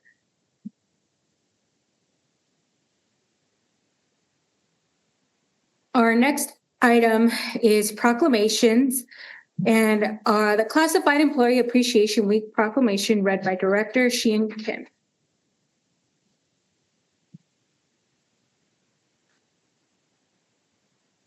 Good evening, everyone. In honor of Classified Employee Appreciation Week, the Board of Directors would like to thank the over 1,300 employees who fill the critical roles of educational assistants, bus drivers, nutrition services staff, maintenance technicians, custodians, office support staff, and many others for the Hillsboro School District. Classified employees support the smooth operation of offices, the safety and maintenance of buildings and property, and the safe transportation, healthy nutrition, and direct instruction of students. Your often unsung work behind the scenes, supportive teachers in delivering instruction, diverse talents, and tireless dedication to our community students is invaluable. Your contributions to the Hillsboro School District are valued and appreciated. Please join us in thanking our classified staff and recognizing them during Classified Employee Appreciation Week. The Board of Education of the Hillsboro School District do hereby proclaim the week of March 2nd through 6th, 2026 to be Classified Employee Appreciation Week. We urge all community members to join us in recognizing the many contributions and achievements of classified employees to the development and prosperity of our Hillsboro School District community. Thank you. Thank you, Director Kim. Our next proclamation is the Women's History Month proclamation read by Director Katie Ryan. The Hillsboro School District celebrates women of every race, class, gender identity, ability level, language, and immigration status whose contributions historically have been under-recognized. The Hillsboro School District honors women who have played a transformative role in shaping our local community in Hillsboro, the state of Oregon, and our nation through leadership in education, science, business, public service, the arts, and civic engagement. The Hillsboro School District acknowledges that women educators, administrators, staff, members, parents, community partners are foundational to the success, safety, and well-being of our students and schools. The Hillsboro School District celebrates Women's History Month, aligning with our district's commitment to our strategic plan, equity, inclusive learning environments, and every student belongs. The Board of Education of the Hillsboro School District do hereby proclaim the month of March 2026 to be Women's History Month. We urge all community members to join us in recognizing the many contributions and achievements of women to the development and prosperity of our community. Thank you, Director Ryan. Our next agenda item is a student presentation by Century High School student Javier Cárdenas. Javier, podium's yours. Hi, everyone. I just want to start off with thanking you for your time and to ask you guys to prepare questions at the end, only because I'm not just here to share my writing, but I hope to start a change after it, because the only way to move forward is by evoking a change in how we do things. Okay. Caminar afuera, to walk outside, to walk for our future, to walk for our loved ones, to walk for those who didn't get the chance, to walk for the tired and poor, to walk for the ones yearning to breathe freedom. We are the children of Hispanic and immigrant heritage, and we walk because we, the children, see our families, our communities torn apart because of our race, our culture, our origin. Our culture has fueled this country with workers who have been held captive by the white supremacist power structure, keeping them enslaved to the unwanted jobs. the job that had been denied by the white man because he is better than to take a low-wage job, a job of physical demand, the same low-wage job that will support his family, the same job that could keep him off the street. But he is better than that. Because he is better than that, he will be the one who calls us lazy, who calls us criminals, who calls us mentally ill or rapists, who calls us unfit to be in the land of freedom and opportunity. Yet from what I was taught, this country was built on the principles of people who sought opportunity, who sought freedom, and who sought equality, regardless of your race, your origin, or your culture. This land, this country was never discovered. This land does not belong to anyone but God, yet we kick people out because of what? Their race, their origin, their culture. There has always been a time when people have been hunted because of their race, their origin, their culture. Just as it has happened in our history books, it happens now. We live what we have been taught. We live in times where we have mass people taking away our family, our children, our loved ones. The KKK of our time, because just as ICE wears their mask to hide their identity, the KKK wore their hoods. Why does ICE wear a mask? So that what they're doing to others cannot be done to them? These ICE agents that hide behind the government are the ones that separate our families because they are desperate to expel our people, to clean their cities, to claim the jobs we take, to get paid a load of money to rip children from their parents, to leave those children stranded to fend for themselves, to leave them crying on the living room floor, not knowing who to call or what to do, for an ICE agent to rip a father and a mother away right in front of her principal, leaving her trying desperately to intervene, just to be told if you try anything, you will be shipped to the same place as them. That same place is a country they aren't even from. God made us equal, and yet our worth is defined by a policy. But when an ICE agent is pulled over and arrested for a DUI with the endangerment of his children in the backseat of the car, he will be the one who says, "What about my children? You're taking me away from my kids?" Ironically enough, this is what he does for a living. Today, we live in a time of fear, a time where money rips our families apart, a time where a white van means my mom or my dad, my tia or tío, my grandparents, my cousins, or brothers or sisters could be tied up in the back, a time where we are forced to stay in our homes because we might not see our family again, a time where your race, your culture, your origin determines how you as a human being will be treated in a country of freedom. December 12th, 2025, being a part of this walkout with Century, Hill High, and Glencoe to stand up against ICE, the ones who target our communities, left a lasting impression on my views of our community and country. A community I thought was a safe haven for people seeking an asylum, community where we have rights.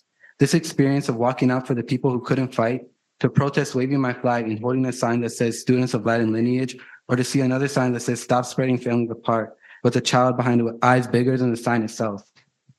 Eyes that tell the story of what we're all fighting for. Eyes that have witnessed what ICE does to our family. To fight for those who are taken based on a profile because of the heartless ICE agents who take orders from a higher power, just as Nazis took order from Hitler. It makes me realize that this walk isn't because it's happening in states around me. It's outside my doorstep. It's what determines if I'll get to see my family another day. So to retaliate against the Nazis of our time, or an ad off Craigslist that says if you can do 50 push-ups, 100 burpees, and are willing to do whatever it takes, you're hired. Or against the kidnappers, because where is the line between an ICE agent and a kidnapper? A kidnapper is a person who abducts someone and holds them captive. ICE has many cases where people are taken off the streets because of accents that tell stories of where they're from, or because of the beautiful shades that color our community, or because of the vibrant, loud, powerful culture that fuels our country, the same country that was founded on the principles of adaptation and growth. What about the cases in North Carolina or New York where men posed as ICE agents and forced women into having sex or deportation? Where do we draw the line between a rapist and an ICE agent? This line is becoming transparent day by day, and we are forced to stay silent or face the consequences because of our race, our culture, our origin. These are the people that get taken by ICE. They are taken by agents who show no warrant, give no warning, and show no badge. The chances we have are 50-50 regardless if we have proof of identity. So where can we find the truth in our laws when the people who enforce them are the ones who break them? Walking alongside my community, I noticed a mother with a stroller. A mother who knew in her heart that if no one would fight for her, she would have to fight for her child and the millions of other children who will grow up facing the same cruelty we face in this time of discrimination. This mother, whose support meant the world for us, was left in a crowd that was too big for her and her child, a child that was sleeping silently in a bubble of noise. Noticing this mom and her child, we exchanged a look I've seen before, a look that expressed her worry, an expression that says, "What can I do? Where can I go?" She wasn't concerned for her safety because she believed in what we were protesting. She was concerned for the safety of her daughter. I couldn't leave her in a crowd that would consume her in the fight for freedom, so I made my way to her. Do you need help? I asked. Without hesitation, she had me lift the stroller over the sidewalk. I gave her my sign and lifted the stroller. She thanked me, but we were still left to make our way through everyone, and with the excitement of the crowd, I knew no one would notice a mother with a stroller. I felt a tug not to leave her, so I stuck by her side. I did my best to clear a path for her, but with the crowds, no one would hear over all the noise. So as I walked with this mother, a mother who knew that if what we are fighting for does not change, the fears she had will be passed on to her daughter. A couple of times I helped lift the stroller and we caught up to her family. She thanked me and I said it was not a problem. But walking away from them, I realized even more that what we are fighting for is not just for us or our parents. It's for our future. It's for the little girl that was sleeping peacefully in her stroller, not knowing that all the noise around her was not just for us, but for her. My heart is heavy for her, and I hope and pray that when she is my age, she will only have to learn about the protests of 2025 and not have to live it. This is a fight that will end now because we fight to take a stand together for today and our future, for the peaceful little girl in the stroller. That is who we fight for. Wait, hold on. Race, origin, culture. The qualities that make everyone different are the qualities that everyone is fighting to protect. To protect these qualities, we need to walk in harmony, respect, and intelligence. We cannot use profanity shouting F ICE or F Trump because we are better than that. I was taught that to lead, you must conduct yourself with respect and lead by example.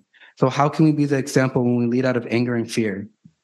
We are the descendants of immigrants, the ones representing our families who have fought their way here for a better future. They are the same ones who fought peacefully and respectfully. They are the ones we must follow by standing in harmony, respect, and intelligence, because we represent more than just our ancestors. We represent our families, our culture, our origin. We are not aliens, we are not animals. We are humans, and we do not deserve to be separated or ripped from our families. We do not deserve to be left crying in parking lots because our parents were taken away. We do not deserve to fear if our children will make it home. We do not deserve to see cases of women being taken by ICE just to be raped. We do not deserve to be locked in buildings that's insufficient to keep a rat alive or shipped to countries we are not from. We do not deserve to hear stories, whether true or false, of our people chained up and dropped overseas. Our children do not deserve to be hunted at elementary school or used as targets to take us. So we walk. We walk because our race, our culture, our origin is worth fighting for. Because just as God led his people out of Egypt, he will lead our people out of captivity. For we will prevail with God walking alongside us because we stand up for what is right. Juntos caminarnos por nuestra libertad.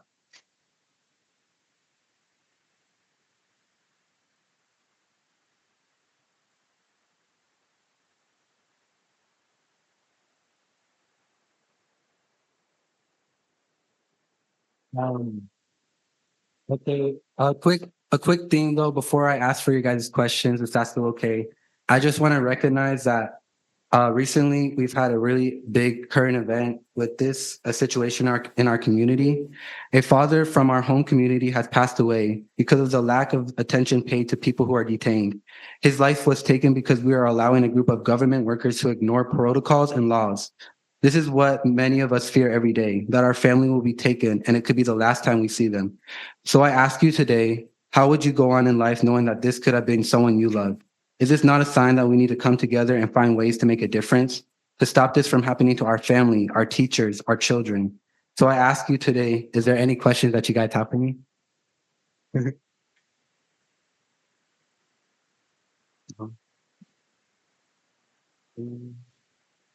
Yes. Huh? Yes. Yeah.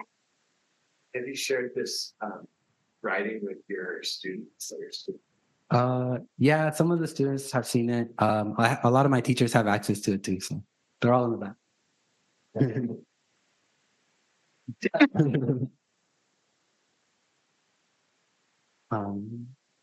You guys have any more questions? No questions, but thank you. Okay. Thank you. Thank you, Javier.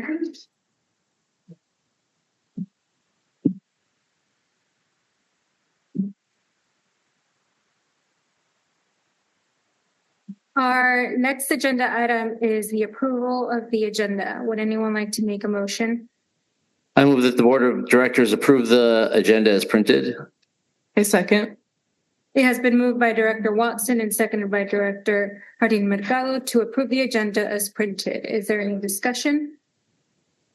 Motion carries. Our next agenda is audience time. Beth, do we have audience? Yep. Great. And before we do that, I will be reading the audience participation statement. As representatives of the community, members of the board of directors believe that listening to public input is essential to making wise decisions. So we thank you for taking the time to be here. We consider this your time to speak and our time to listen. So individual board members will not reply directly to you immediately following your comment. If a board member hears something that requires additional attention, they may request it to be added to a future meeting agenda, or the superintendent or his designee may reach out directly to connect with you. We are fortunate in the Hillsboro School District to have a collaborative community that can discuss points of disagreement in a respectful manner. With this in mind, rudeness, ridicule, obscene, or profane language, impatience, lack of respect for others, and personal attacks are not acceptable.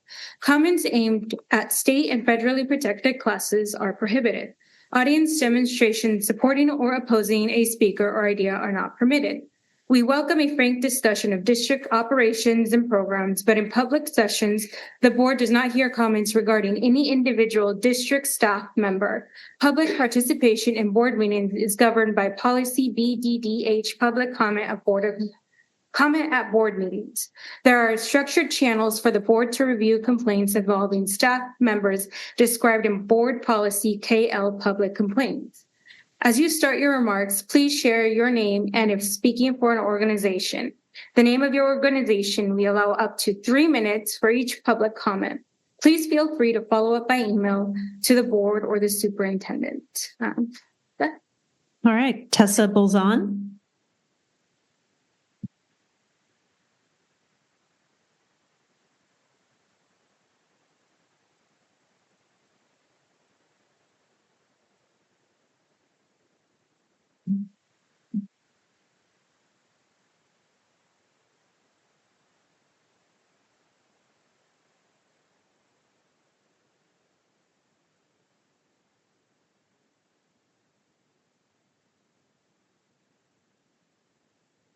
Do you want me to start anytime? Yes. Okay, thank you. When you're ready.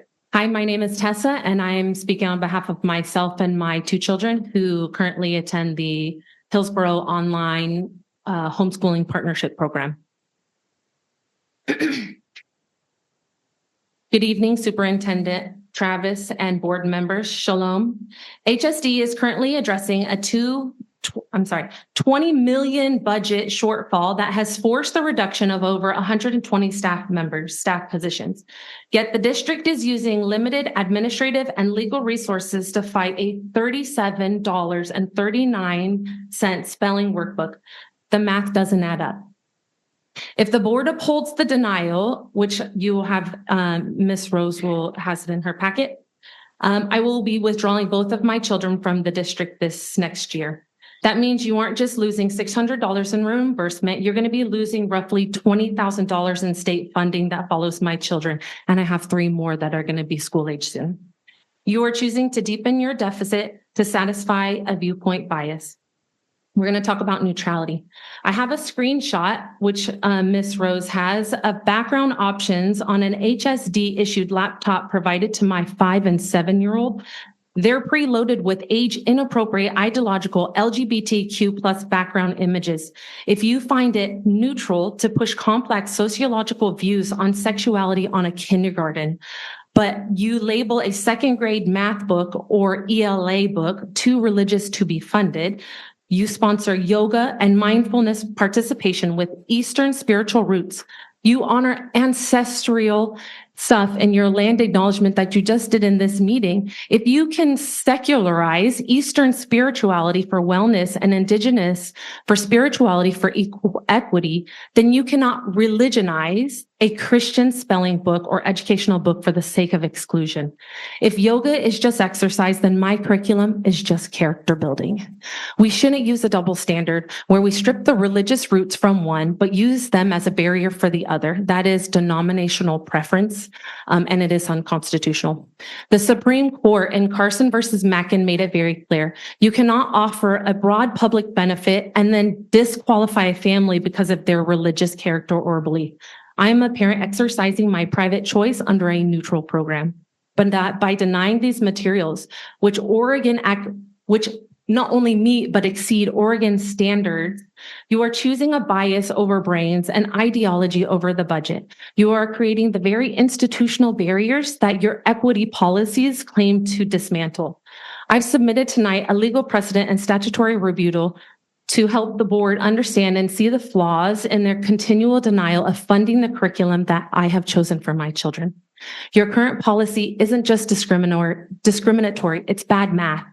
You're chasing away families and their fundings to save pennies while your house is falling apart and you're having to fire your workers. Thank you for your time.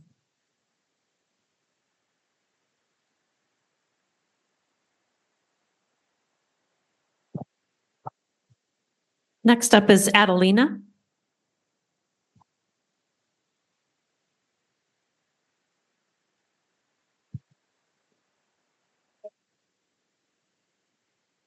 Good evening, board and superintendent. My name is Adelina and I am 11 years old. I am a Hillsboro student who recently transferred to Fossil.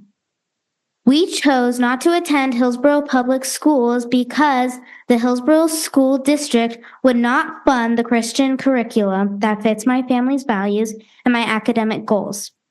I have spent 3 years in Classical Conversations, a program that emphasizes critical thinking and public speaking. Through this program, I have already completed over 120 weekly presentations, proving that I am capable of engaging with complex ideas. I find it contradictory that Oregon law grants me significant autonomy in other areas of life as I grow older, yet denies me a say in the foundations of my education. For instance, at 14, Oregon law allows me to consent to my own mental health treatment. At 15, I can legally make my own medical and surgical decisions. At any age, Oregon allows minors to access reproductive health care without parental consent. If the state believes I am old enough to make life-altering medical decisions, then at 11, I am certainly old enough to question what I am being taught. In public school setting, I would be required to study evolution, a theory that lacks the basic requirements of the scientific method. For one, it is not observable. No human has ever seen one kind of animal turn into another. Number 2, it is not replicable. It cannot be tested or repeated in a laboratory. Number 3, it confuses micro versus macro. While we see small changes within a species, there is no evidence of the large-scale changes required by Darwinism. Number 4, it ignores the soul. Darwinism teaches that humans are just advanced animals, ignoring the Christian belief that we are unique creations with eternal souls. I'm here to ask why the district funds a curriculum that many find scientifically unobservable, yet refuses to report a curriculum that teaches about God and our unique place in His creation. By not funding the path that works for me, you are losing students who are eager to learn and ready to lead. Thank you.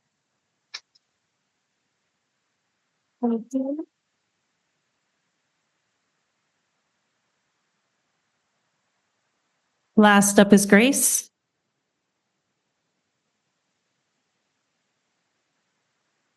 Of course. Yeah, for sure.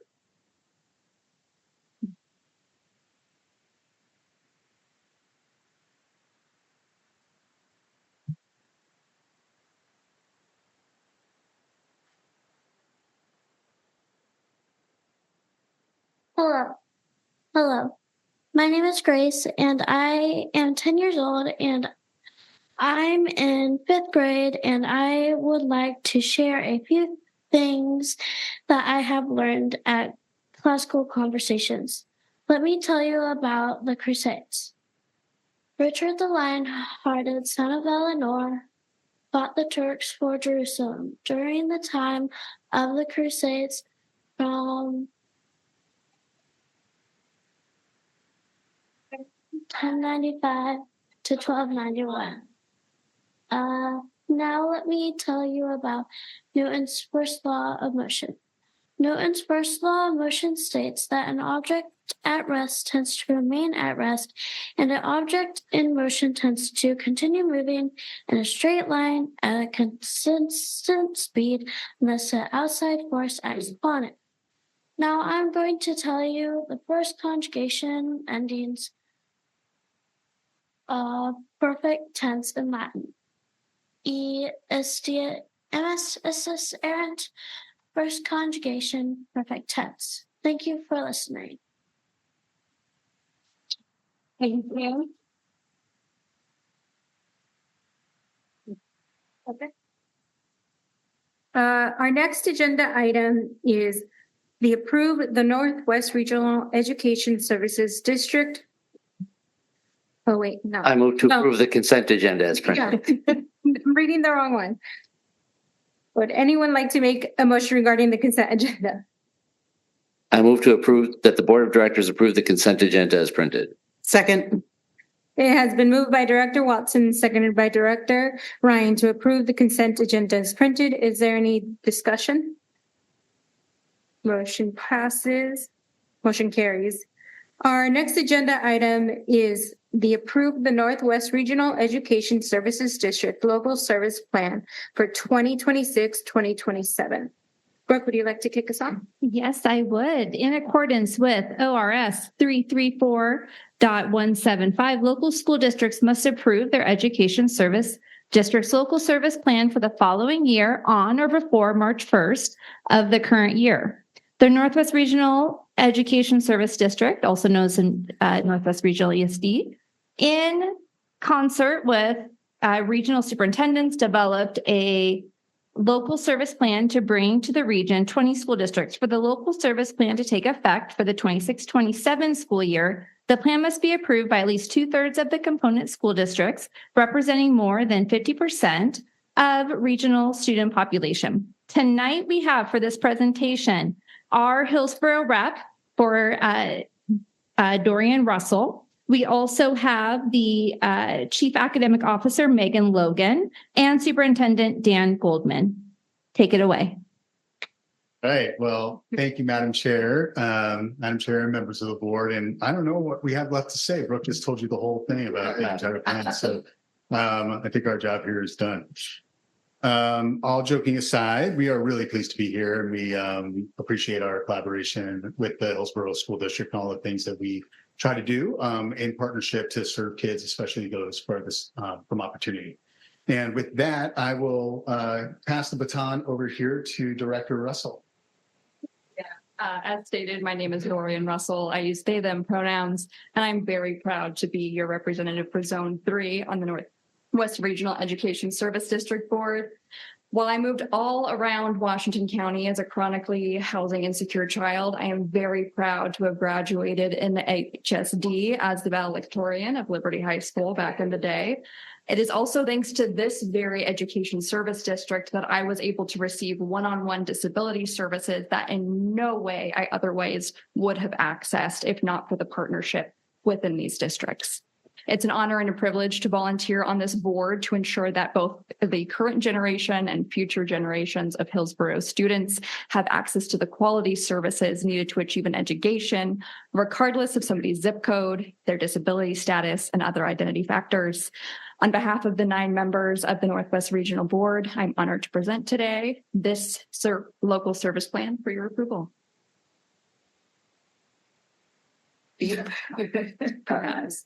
Our service area, we serve 20 school districts across Tillamook, Clatsop, Columbia, and Washington counties, and there are approximately 100,000 students, as well as thousands of young children from birth through age 5. Our size and our diversity affords our districts a larger economy of scale than any other region in Oregon, as you can see in the diversity of services in the plan that we hope you'll approve this evening.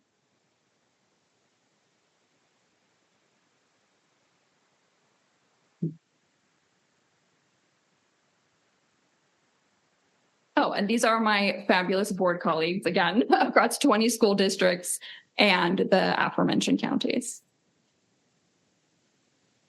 And at this point, I think I'm turning it over to Superintendent. Oh, no, I'm turning over to our fearless Dr. Megan. Good evening, board. Thank you for having us. So I just want to take a moment to highlight some of the amazing work that we are doing with Hillsboro School District that you guys are engaged in with us, just so you know a little bit more about what we do as an ESD and how we support you. Right here, we highlight our Cascade Alliance for Equity Conference, which is a completely student-run conference. It is very, very powerful and— Excuse me. Can I have you speak directly into the microphone? They can't hear you online. Thank you so much. Yes, thank you. Highlighted here, and you had students who participated in this and presented at this conference this past year. Okay, there we go.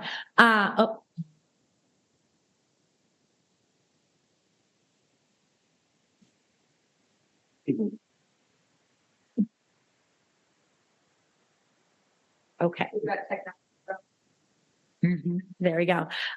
So I did want to highlight here, there's a lot of different numbers about different activities and supports that you're engaged in. And I just wanted to highlight a few of these. So first, we engage a lot with you around special education, as Director Russell pointed out.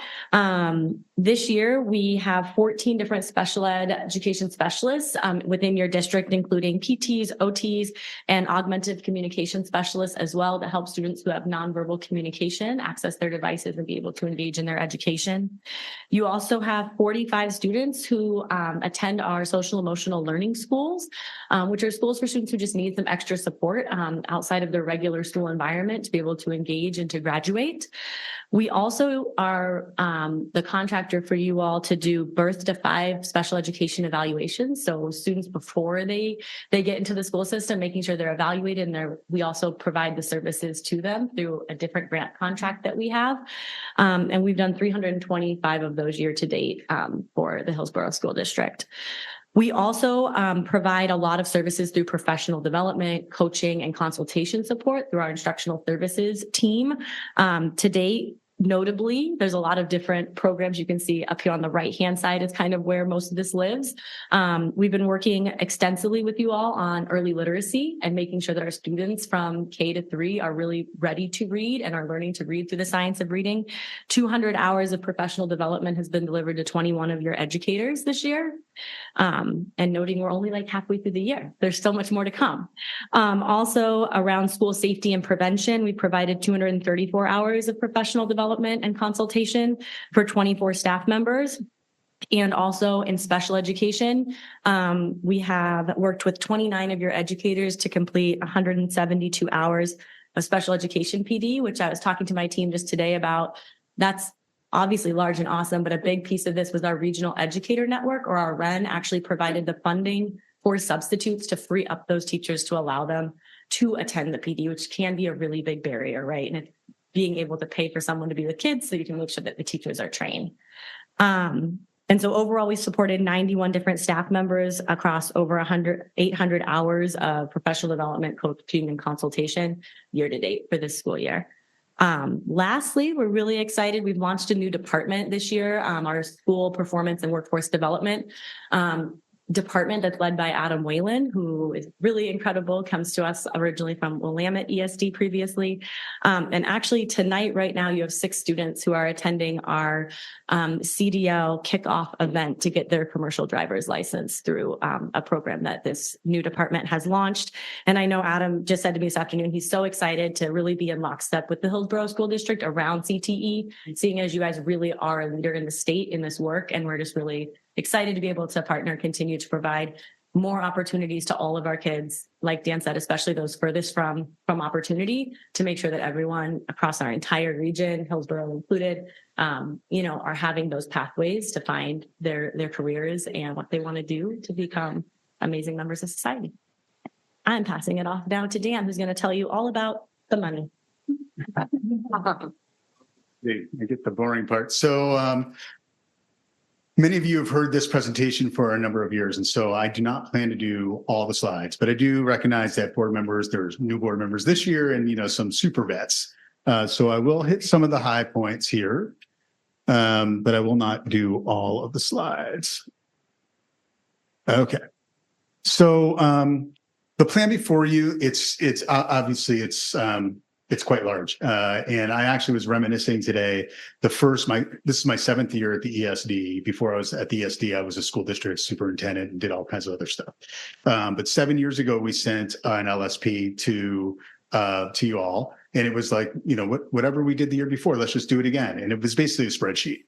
And your board had a hard time with that discussion because you wanted to know more than just the money. Like, what are you actually about? How are you meeting the needs of our kids? And so I'm very hopeful that fast forward, I'm looking right at Mark, but fast forwarding 7 years, that you can see what we're all about and what we do with the school districts that we support, and our value. And our value is unabashedly about equity. We are all about making sure that kids, no matter who they are or their background, get access to the same education that anybody else in our region gets access to. So that is fundamentally what we're about as an agency. In your packets, what we're asking for you to do tonight is to basically take action on the local service plan.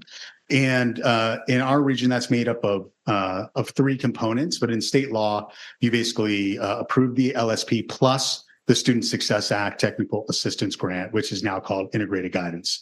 So there's 3 components to the plan, which is our core, what all of our districts get by function of being in the ESD, our menu of services, which are fee for service that you can use service credits from the ESD to pay for, and the Integrated Guidance Technical Assistance Plan. Keep doing it and keep pointing it over there. Okay, so just real fast, ESDs, if you happen to be fortunate to own a property in Oregon, you'll see on your property tax bill that you pay taxes for ESDs as well as your local school district. So ESDs are revenue generators for the state of Oregon. So all that local tax goes down to Salem along with the school tax, and then it gets redistributed through the state school fund. So ESDs across the state make up 4.5% of the state school fund. So that money comes to ESDs, and then each ESD with their superintendents and then ultimately school boards decides how that money is split up. So in our region, this is how we've decided to split this money up. So 10% by statute stays with the ESD because we've got to have roofs and lights and things like that. And then 90% of the rest of the resources are directed by the school districts. And that's very important to me. I will talk in a moment about how we actually design this thing together because as Travis unfortunately knows from hearing from me, we are all about designing with and not for at our ESD. And so we do an iterative process all year long to come up with our plan. Within that 90% here, 75% goes into your district accounts and 25% stays in the core. And you're going to see a little asterisk there because of the size of Beaverton and Hillsboro. You're just much bigger than the other districts. The school districts long ago decided to pull some of those resources out and leave a smaller slice, which basically keeps our instructional improvement shop together. So while it's a less percentage, it's still the lion's share of the core for our region. So it's a little bit different for your 2 districts. I'm just going to explore ahead here.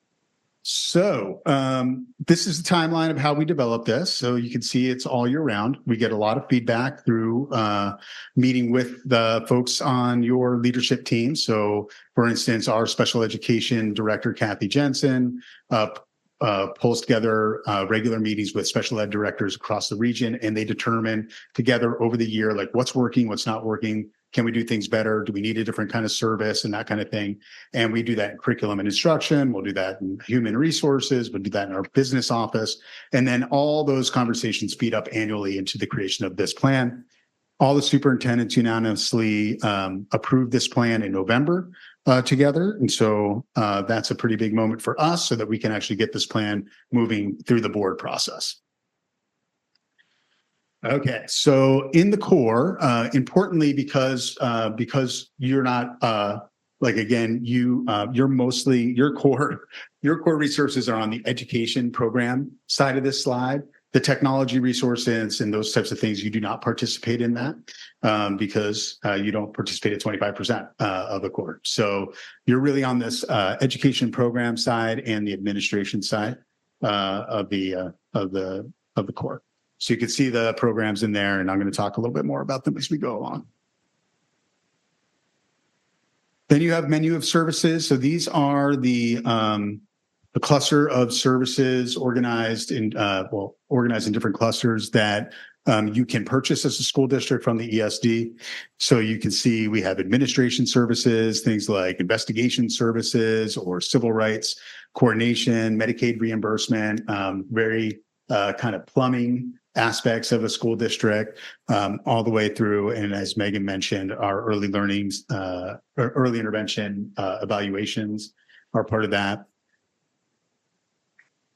And this clicker is something. You can see some of the education programs that Megan referenced before. These, like for instance, I know you're all involved in junior achievement. That's something that you would purchase through the local service plan, and then you can send your kids to junior achievement, which I know you do quite a bit. So that's an example of one of the programs there. We also provide your outdoor school programming. So that's another big attended service from your school district and your students. A vast array of special education services, as mentioned, Megan mentioned OTs, PTs, all the like in special ed, plus our special education schools that you see all the way on the right-hand side, and technology services that are for purchase, which actually Hillsboro does purchase quite a bit of technology service from the ESD. So there's all those pieces as well. Okay, lastly, we asked the board to approve our Student Success Act, or our Integrated Programs Technical Assistance Grant, which is a requirement under statute now. And so we have a number of programs. Man, there we go. Here's all a list of programs. And again, I know I'm going a little fast here, but I know I'm talking to a kind of a seasoned crew here. So for anybody, please interrupt or ask me questions anytime. You can see the array of programs that we support the school district with. One of the main pieces that Megan leads here is working with your district leaders on actually this grant application to the state of Oregon, and making sure, as Megan likes to say, that you are getting and keeping the money for your student success, for your student investment account. So there's a big application process, a lot of community engagement, and we have a team of folks that support the school districts with that work. The things that are highlighted, when I worked with the superintendents, there's some highlights here, and then on the next slide I'll show you, and it will be my last slide. But there are some highlighted programs here because we are in a legislative session right now, and we know that the state is going through quite a time of trying to balance a budget right now under the conditions that we find ourselves in.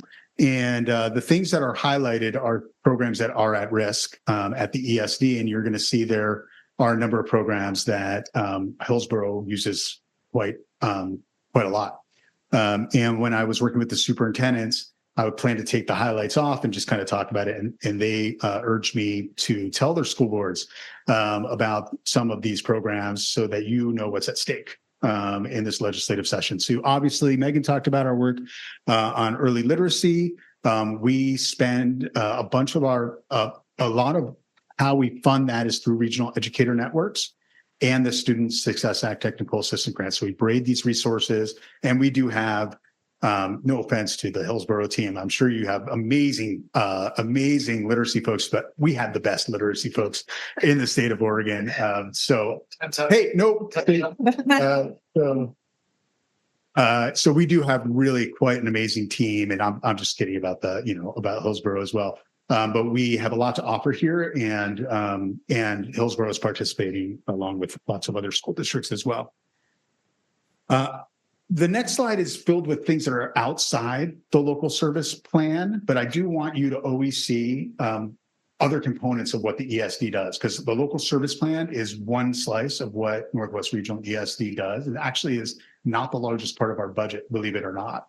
The largest parts of our budgets are big state contracts like EIE, CSE, regional inclusive services, which is a big special education contract that we have, and things like that, STEM hubs, on and on and on.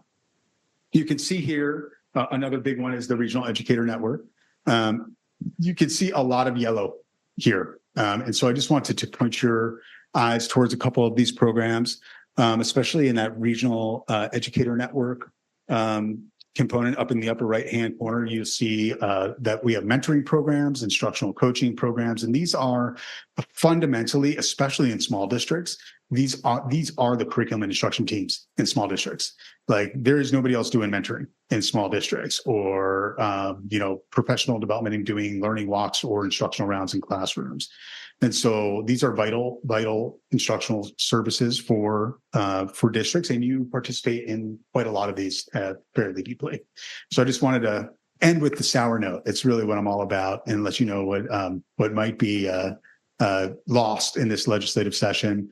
I do, and I don't want to, you guys are dealing with budget, and Travis does a great job talking about the budget. So the current state of affairs and how long we have to go in the session.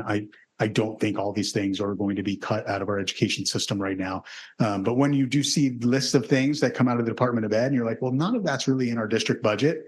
It really is, because we are your district budget too, and can have a lot of value add. Okay, with that, we are happy to take any questions that the board might have. Questions for Dan? Yes. Not a question, but I just wanted to piggyback on the mentoring and professional development. As a former educator in HSD, I got to benefit from a lot of that. And you're absolutely right. It doesn't happen in other districts.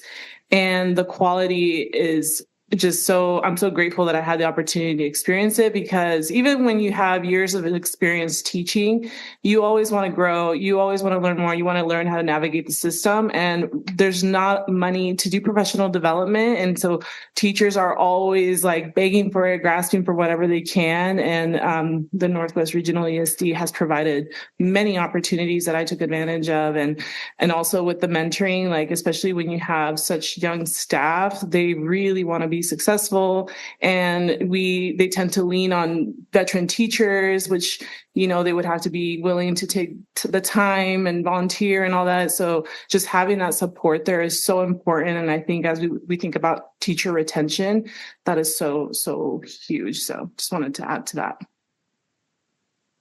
Thank you, Director Watson. As Dan implied, I was part of the board here that wanted more information.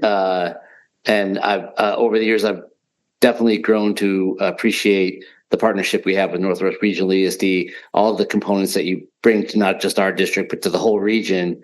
Nancy, with her view from the state level, knows, without regional ESD support, not just here, but around the state, a lot of these smaller school districts, we get to meet them at conferences, and you have lunch, and you ask, like, what do you do? And they describe their job. And in Hillsboro, we're big enough to leverage some economies of scale. And they describe their job. I'm like, oh, that's Rose and Beth and Kana and Brooke, all one person doing it. So yes, I thank you for the presentation. I look forward to supporting our continued partnership. And thank you to Dorian for their continued representation of Hillsboro as one of the two largest districts in Northwest Regional ESD. We are one of the groups that has our own appointed Northwest Regional ESD board member, and our board has selected Dorian as ours, and I'm grateful that you continue that service. Thank you, Director Watson. Director Thomas? I just wanted to say it's a pleasure to meet you two. I've not met you, Dan. Love, kisses, hugs. I know you're tired of seeing me. I did want to share with you that this is the first time I've lived in many states in the United States and have never experienced an educational service district. This was very new to me. So it took me a little bit to understand what you do. And it took the, how shall I say, the state school board association for me to really hone in and then truly understand what it is that you all do. And now that I see that, I experience it and I feel it. Thank you for the work that you do. Part of my responsibility is not just this district, but it is all of our districts, the majority of which are nowhere near as close as our district is. And if they are going to survive, you have to survive. And every other service district has to survive in this state. Absolutely. So thank you for teaching me and sharing with me and putting up with me and OSBA. And we just appreciate you. This is awesome. And I can't imagine that we would ever stop this kind of magnificent progress. Thank you, Director Thomas. Director Kim? Just want to echo our appreciation for our partnership with the ESD. Prior to my time joining the board, so this was over 7 years ago, when I was volunteering with CASA, I had the opportunity to accompany one of the early intervention evaluations with a family and with this particular child who was, I believe, 3 or 4 at the time. And the amount of care and attention and relatability that the staff had with this family who otherwise was so nervous and just had so much anxiety about entering into the school system and what kind of supports they would need, and really not even being able to put words to what the needs that they had were. And to see how your staff just met this family where they were at. They took really the clinical side of everything out of it and really made this such a relational experience, and gave this family the support that they needed. And you know, through my time on the board, this family, I also followed this family kind of through their progression into our school district.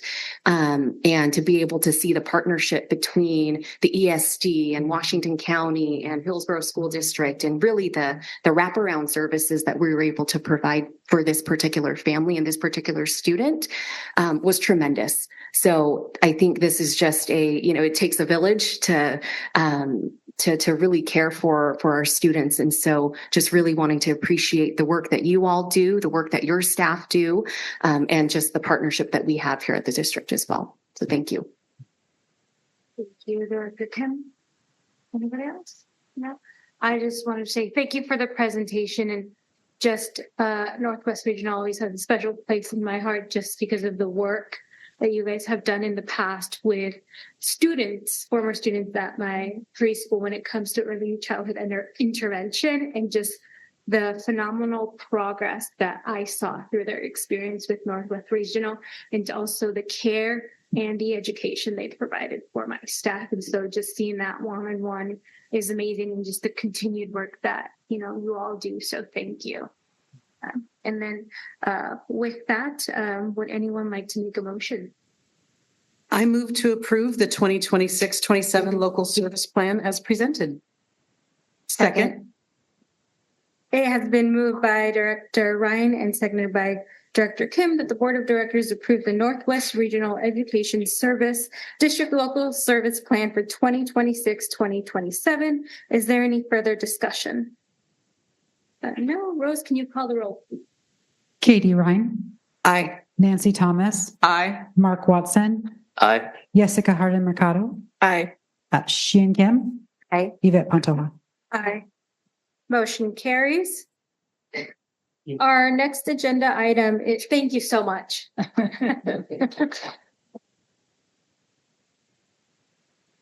Our next agenda item is to approve the memorandum of understanding with Hillsboro Classified United. Kana, would you like to start us off? I certainly would. Good evening. So we have received news that the union has ratified the vote for this memorandum of understanding for a retirement and separation incentive. And tonight we would like your vote for this approval that would allow our eligible classified staff who've completed 5 consecutive years with the Hillsboro School District and be at the top step 9 of the classified salary schedule to participate in this incentive program. We're also looking at, and I shared some of this information earlier in the work session, that it's going to be capped at 20 staff, with 10 of those for classified employees working less than 12 months and 10 that are working at the 12-month schedule. And then we also have an opportunity to add 10 additional staff through this process. The vote would also include this information for you to know that it would be a a targeted piece for our transportation bus drivers and nutrition services that we'd have no more than 2 employees from each of those categories that would be eligible for this opportunity.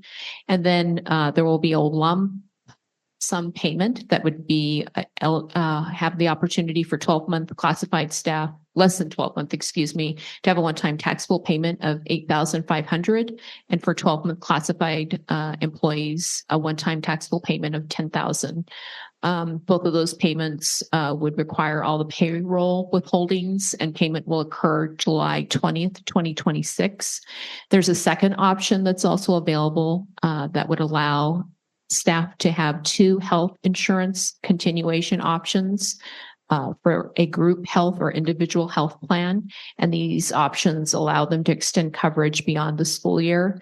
Each option would be valued at a similar amount to the one-time lump sum payout and offers flexibility to our employees' individual and family insurance needs. Are there any questions? Any questions for Connor? No. Thank you, Connor. Would anyone like to make a motion? I move that the Board of Directors approve the MOU for the Classified Retirement Separation Incentive Benefit Program with Hillsboro Classified United as tentatively agreed to by the district bargaining team. Second. It has been moved by Director Thomas and seconded by Director Watson that the Board of Directors approve the memorandum of understanding with Hillsboro Classified United. Is there any further discussion? Just want to appreciate kind of your creativity in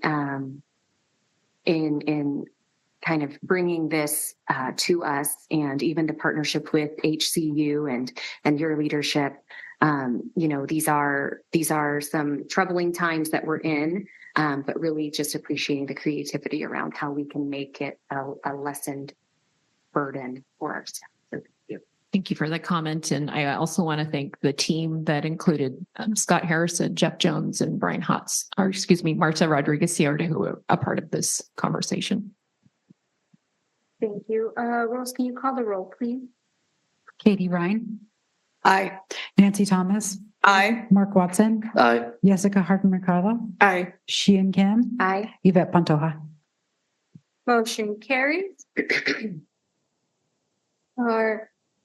This brings us to our first report is the bond development update with Thank you, Yvette. So yes, I just wanted to take this opportunity to make sure everybody was up to speed on all of our efforts regarding our November 2026 bond development process.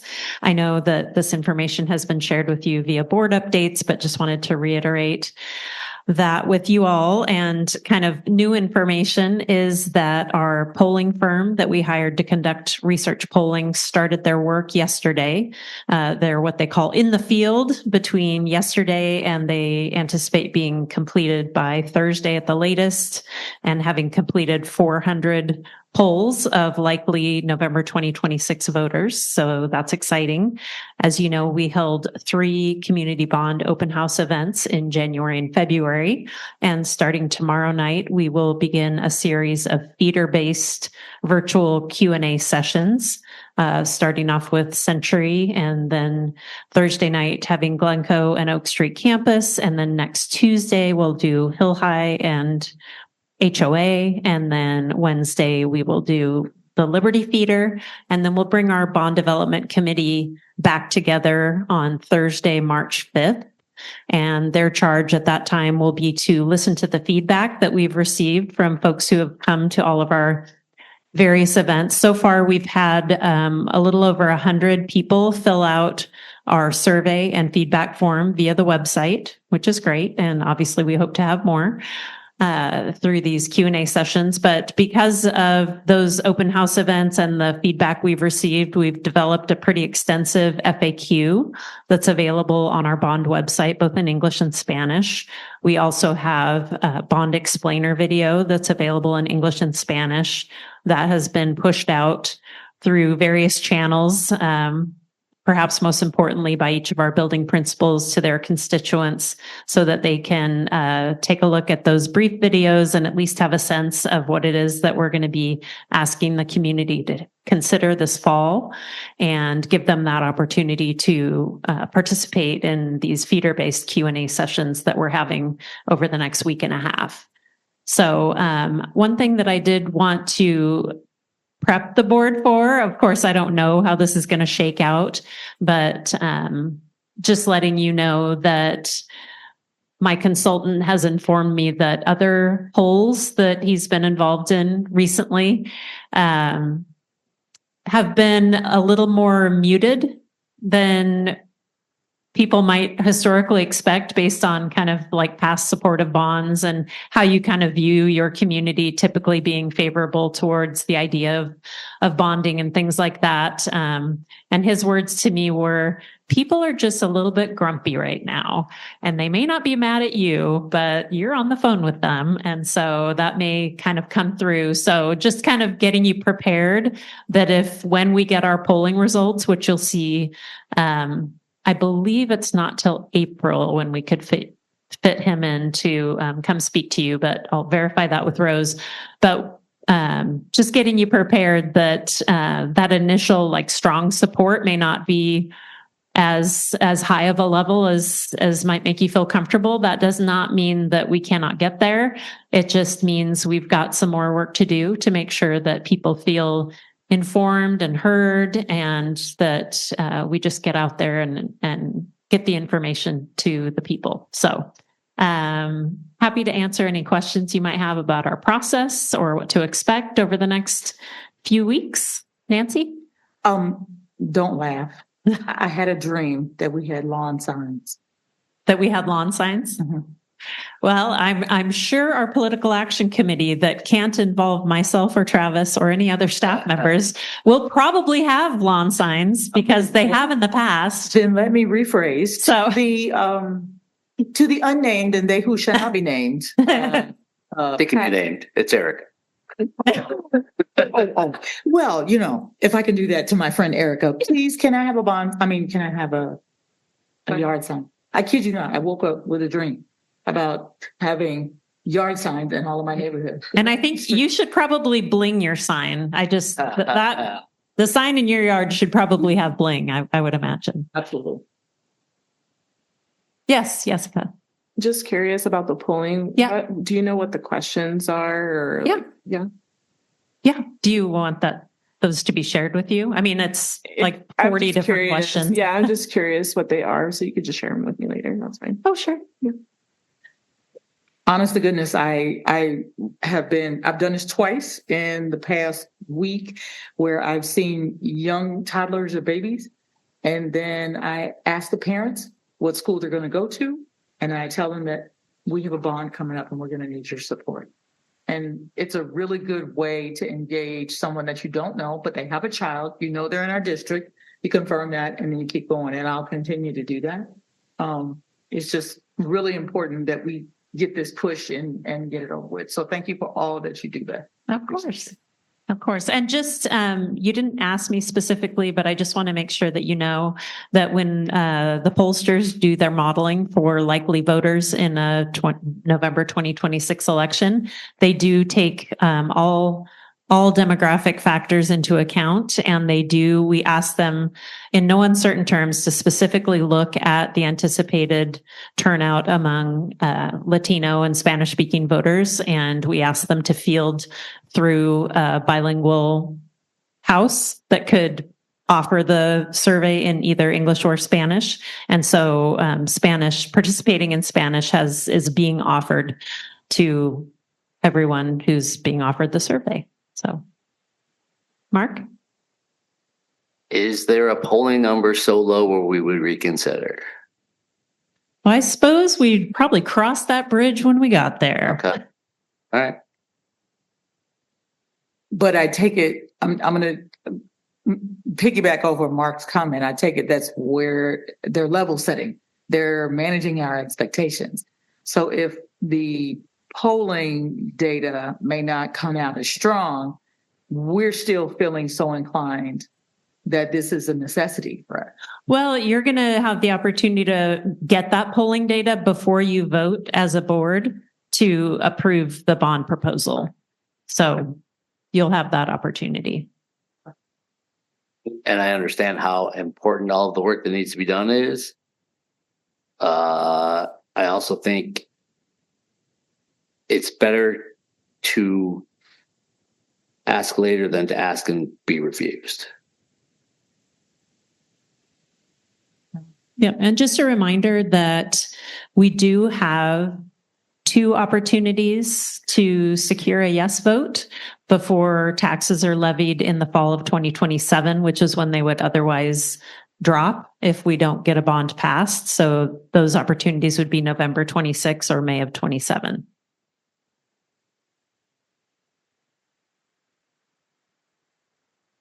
I do have some reservation about doing a mid-year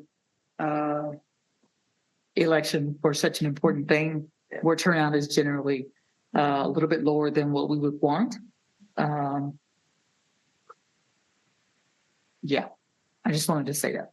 I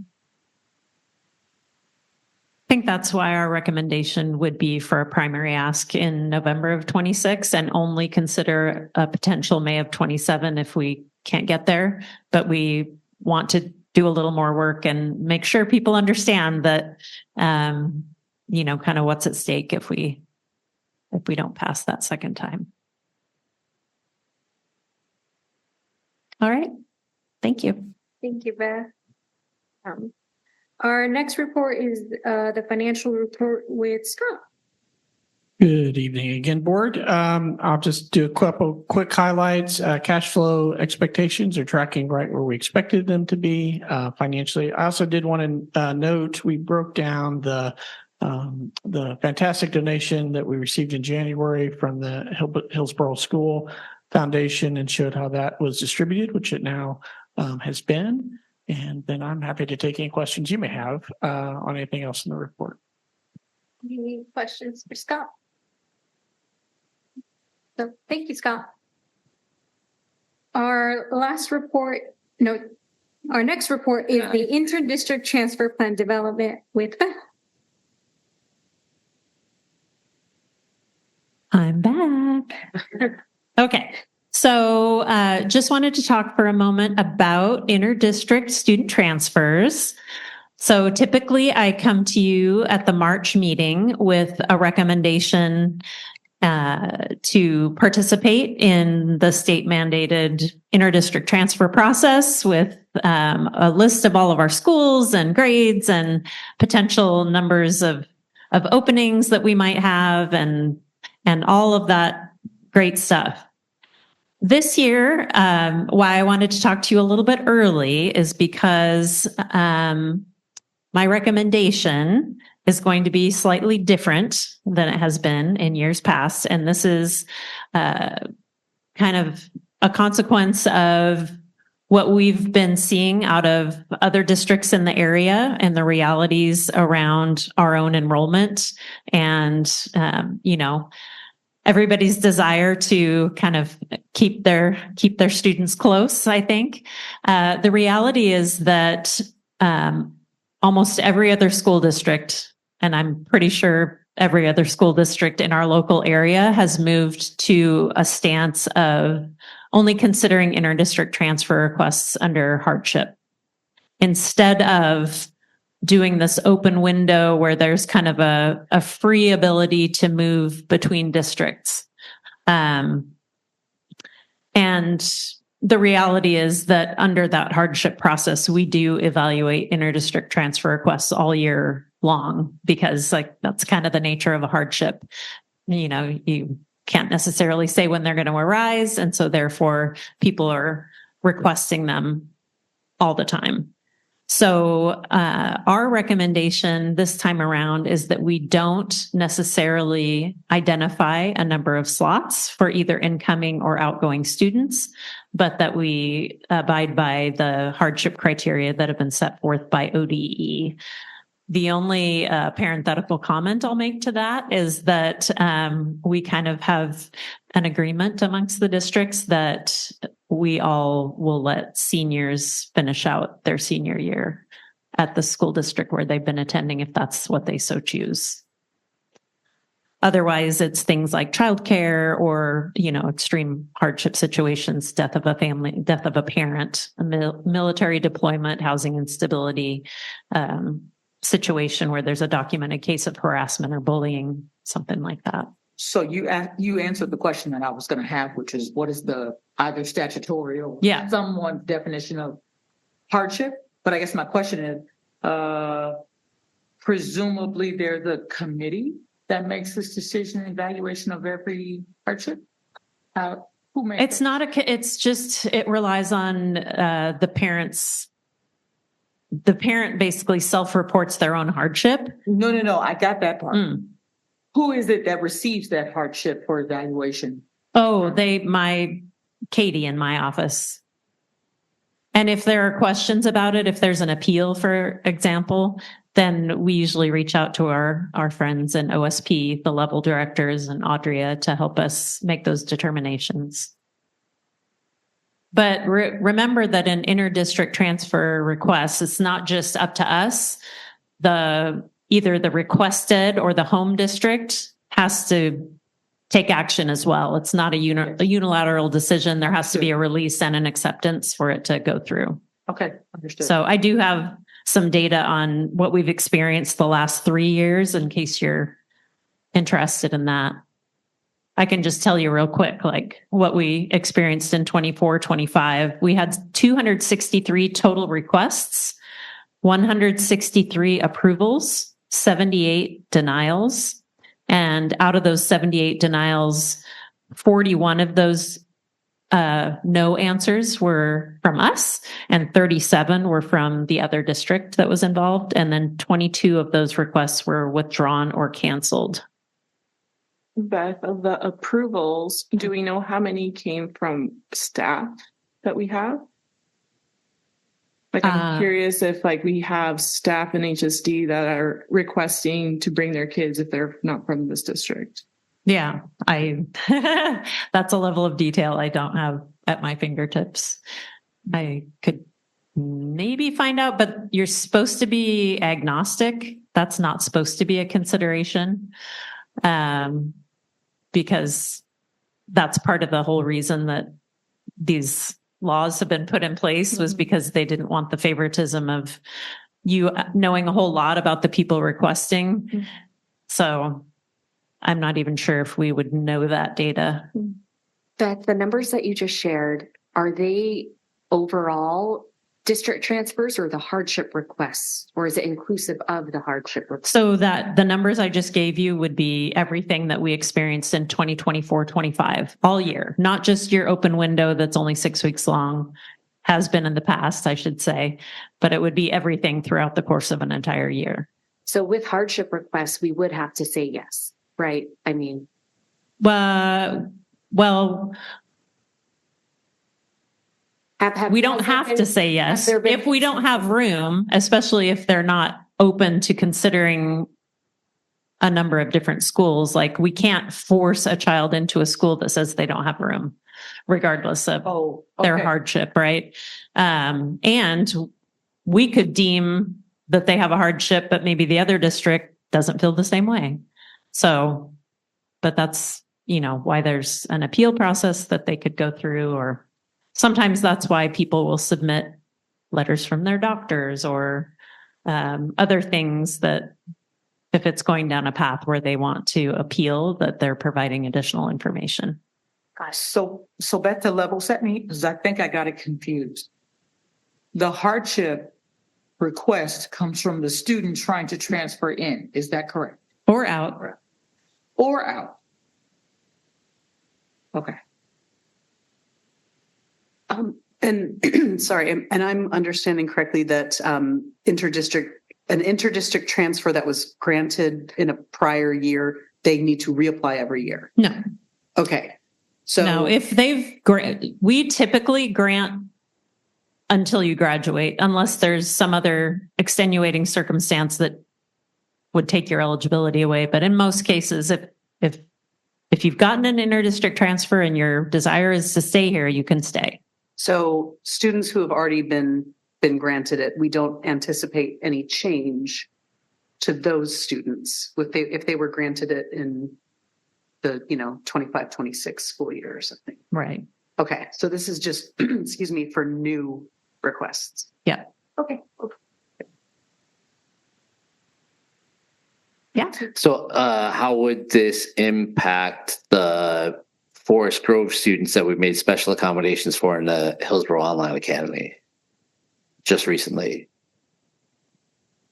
They're not. They're technically not transferred. Oh, gotcha. Okay, great. Go. So all of the things that we've done over the past 2 years with the graduation. It doesn't undo it. Got it. Nope. This is just new stuff for this year. Okay. So if there was a family that was approved for a student prior and they have a sibling that's going to be entering kinder, would that be something that they could apply for as a hardship? Or then they would have to decide taking all out or not? I think that would probably qualify as a hardship. Yeah.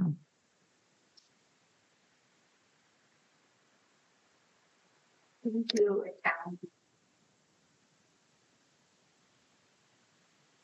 Yeah. There will be space issues though, even in hardship situations. So I just want to acknowledge that. Like if we already have 28 students in a kindergarten class, we will not put a 29 potentially at that school.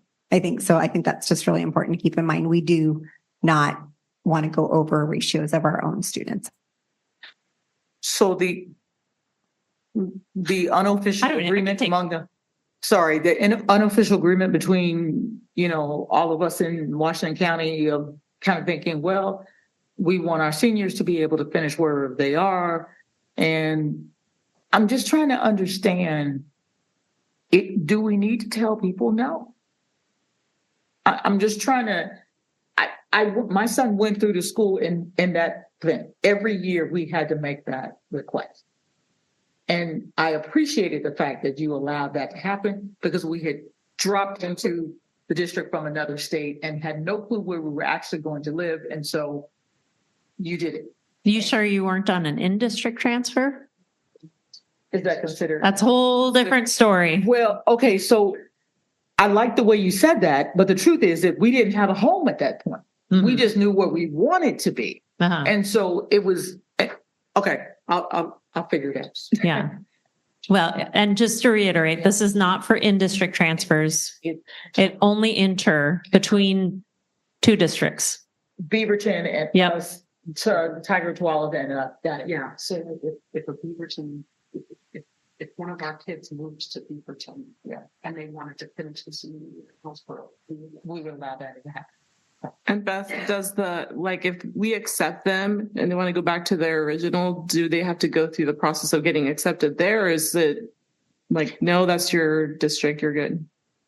If we accept an inter-district, but they want to go back to their home district, they can do that. Yeah. They don't have to get an approval or anything.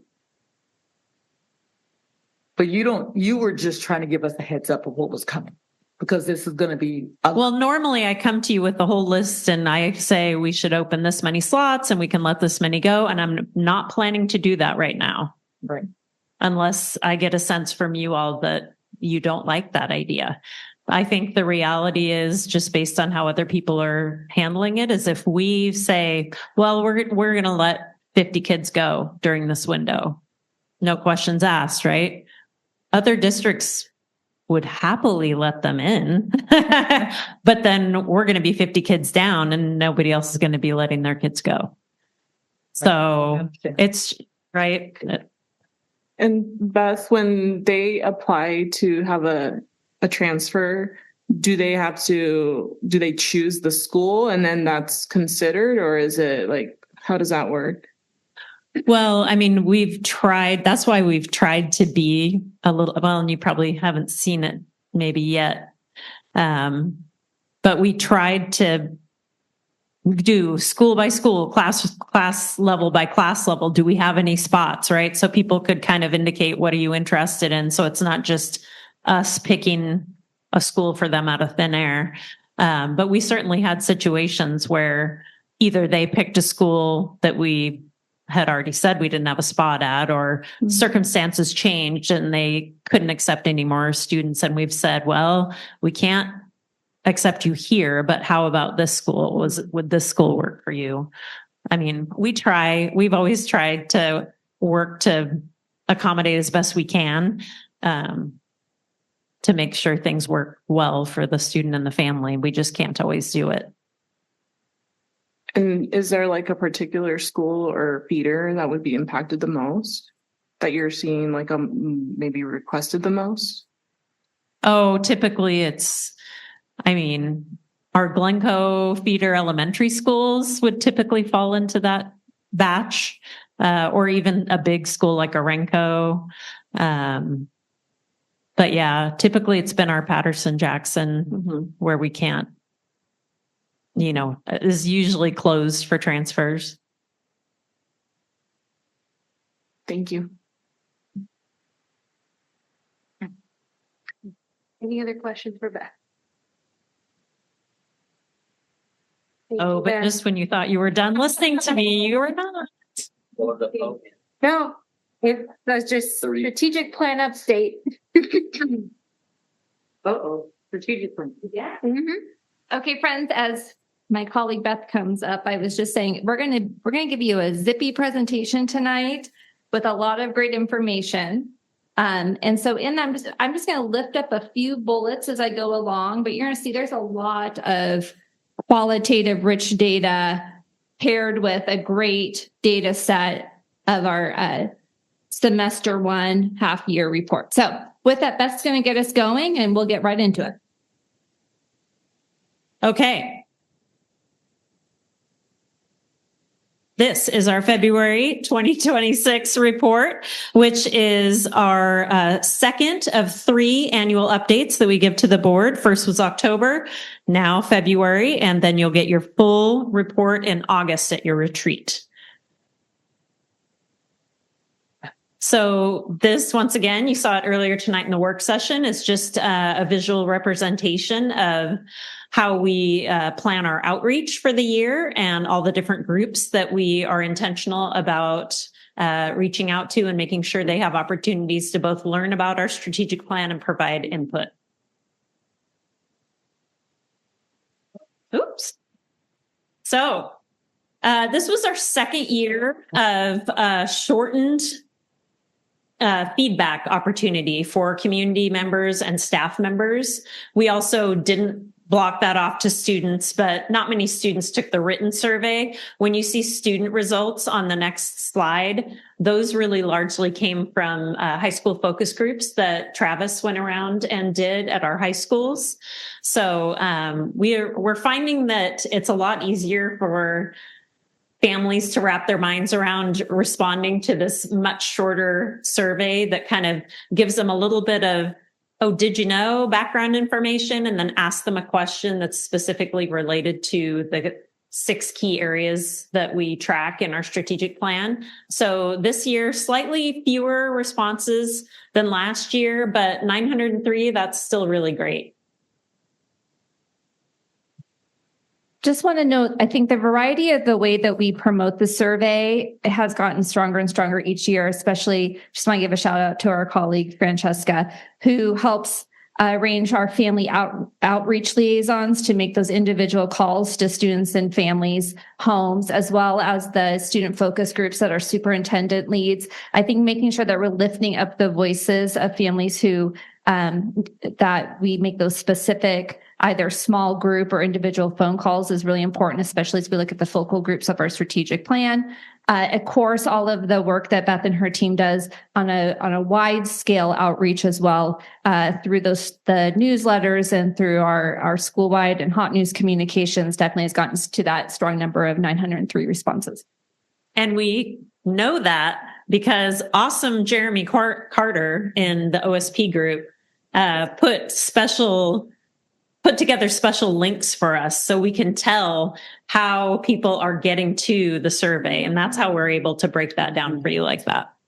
Good shout out, Beth. Okay. That was good. Okay. Tell Jeremy I gave a shout this report. Here we go. Just want to let you know, we're doing great, trending up in almost every area. As you know, we're going to bring you Goal 1, success in the early years. We have our reading date in the spring, so we bring that to you in August, but that is all of our additional goals in that semester one comparison. You've heard fabulous news from Audria and David in the work session last session that about our graduation rates and our on-track data. So we're doing wonderful, and we're going to take a little deep dive into each of those goals, but I just want to let you know we're trending up. The one that we are slightly down, you'll see, you probably looked in your packets already, a little down, about 0.5 calculation in the ODE calculation of how we on ninth grade on track, but up in the HSD calculation. Okay.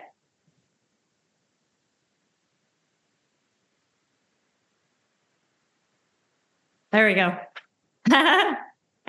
So again, like we've kind of done in the past, we are grabbing out some of our graphics from our summary report that we provide to you in the summer, just to remind you of where we were at. And then we're going to go over where we're at after semester 1, and then some of the key work that's been happening to drive that metric higher for the future. So 63.2% overall for third grade reading. And now let's see where we are. And so remember, for literacy, we'll bring that to you in August, but I just want to do a special call out. When you look at the second to the last bullet of high dosage tutoring over 500 students, this was amazing to see. Our early literacy TOSA, Jamie Goldstein, met with during semester 1, semester 2 transition. And we were talking a little bit about how we grow our own high school interns, college scholars, and HSD staff. We are in all of our elementaries with the support of our high school students, our college scholars, in that high dosage tutoring setting. And that is a new work because of the early literacy grant funding and our high dosage tutoring funding to be able to do that. So I just wanted, that's a special call out to how we continue to grow our own educators in our system. Okay, so here is a little snapshot of the responses that we got through our survey on this goal 1 question about success in the early years. The question being, teachers in my child's school are helping them build the foundational skills for future success. Now, depending on how you chose to answer this, if you answered as a parent, that's exactly the phrasing that you saw. If you answered as a staff member, the wording was slightly different to reflect that you're a staff member. If you were a student, it was slightly different, right? But overall, we saw our positive responses go up about 4 percentage points here versus last year. It's up 77.3 versus 73.8% positive when we asked this question last year. And just for your reference, the first 4 quotes pulled directly from survey responses are from parents. The 5th is from a principal, and the 6th is from a student.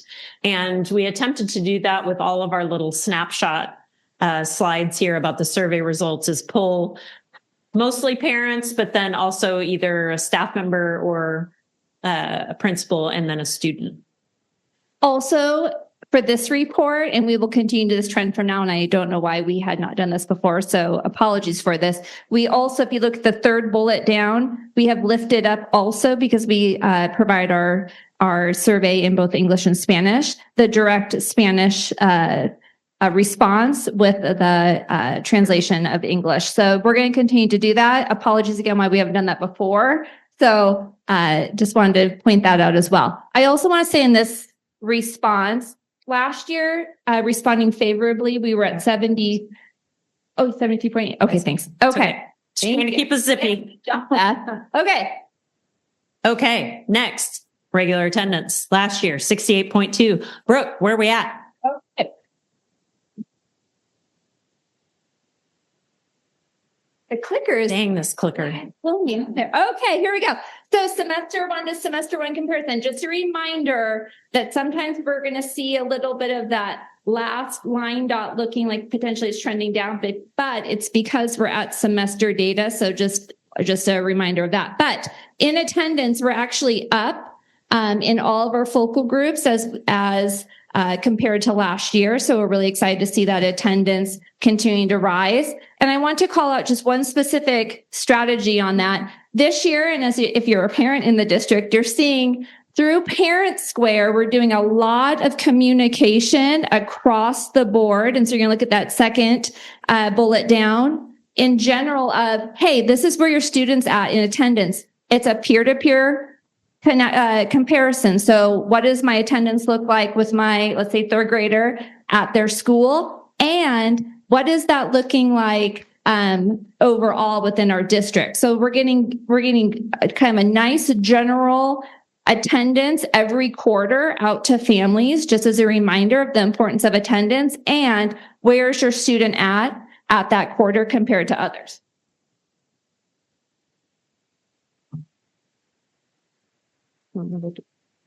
Okay, and this one, again, we're just going to share a little bit about these quotes. So the first four are parent quotes. The fifth one is a staff member, and the sixth one is a student. We, again, are seeing a favorable response trending higher. We are at 82.5% last year. Responding favorably to this specific question, we were at 84.46%. And I wanted to give a specific shout out to the staff quote on this one. So we're talking about kind of that broad communication around attendance. And this is a staff member saying, but we also are doing a great job at that targeted communication, getting prepared in our attendance meetings, specifically talking about our students and what they need to be successful at school. So when I talk about the broad communication of the last slide, it also just a reminder as we continue to do that targeted support for students and the outreach to continue to promote them coming to school.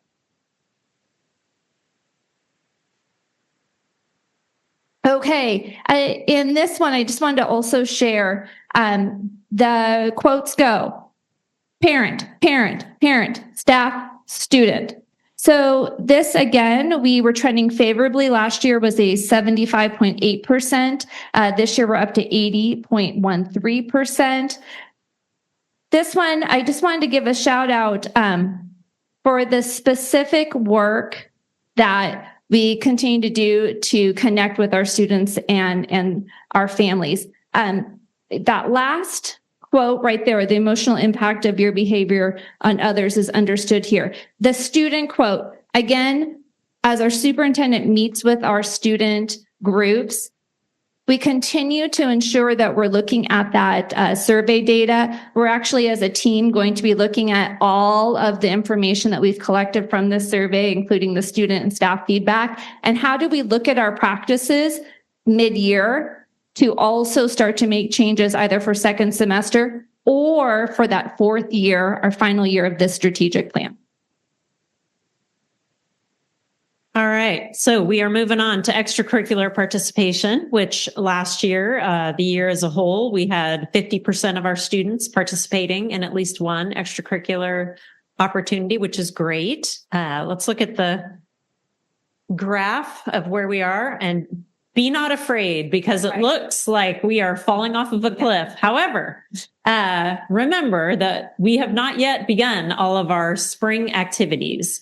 And if you look semester one to semester one, year over year, we are actually up versus where we were at the end of semester one last year, which is great. So for all students, semester one of 24-25, we were at 31.78.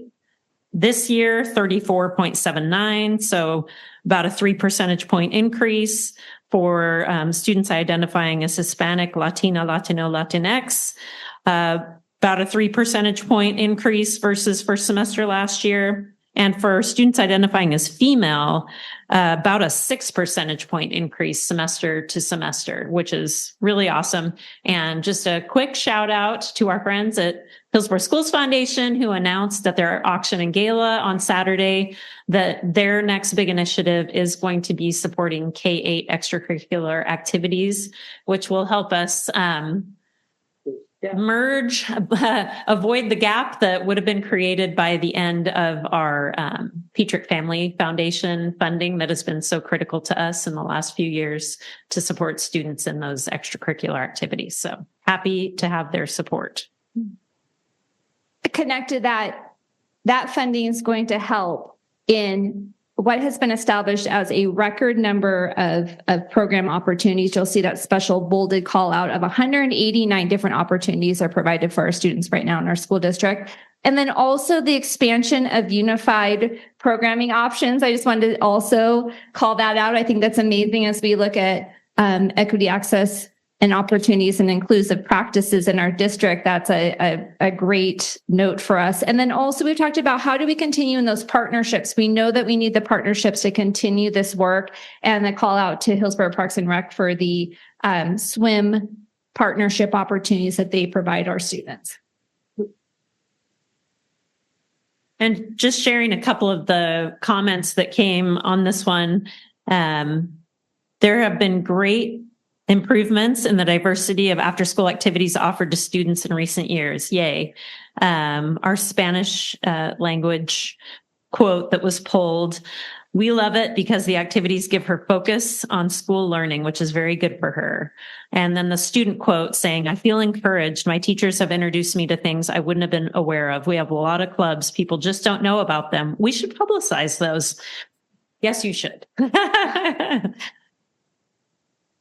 Okay, now we have our on-track data. And as you can see here, we, for 24-25 and the ODE calculation, we were sitting at 91.6% and our HST calculation 84%, which again, the difference there is just raw number of credits in the ODE calculation versus HST, which ensures that 3.5 of those credits are in the core.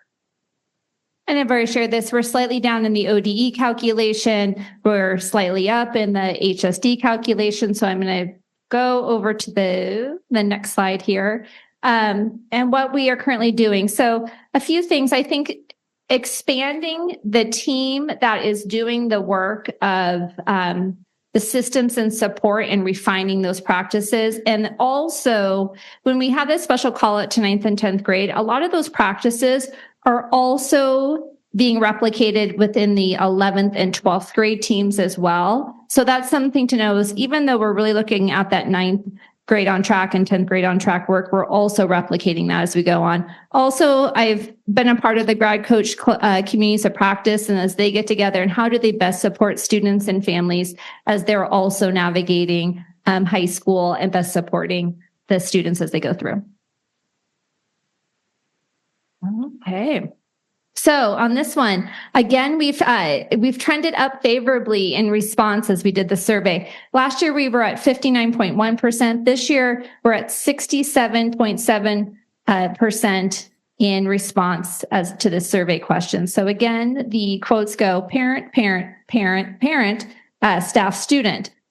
So this first one I'm just going to lift up is my kids are thriving in school in English, in Spanish, in math, and music. I'm blown away every day by what they're learning and how proud they are as they're gaining knowledge and skills. So as we think about kind of that whole child and all the different experiences that we are providing students in Hillsboro School District, I think that really complements our values in dual language and biliteracy, and then also how do we provide those avenues for students to explore their strengths as they navigate our school system?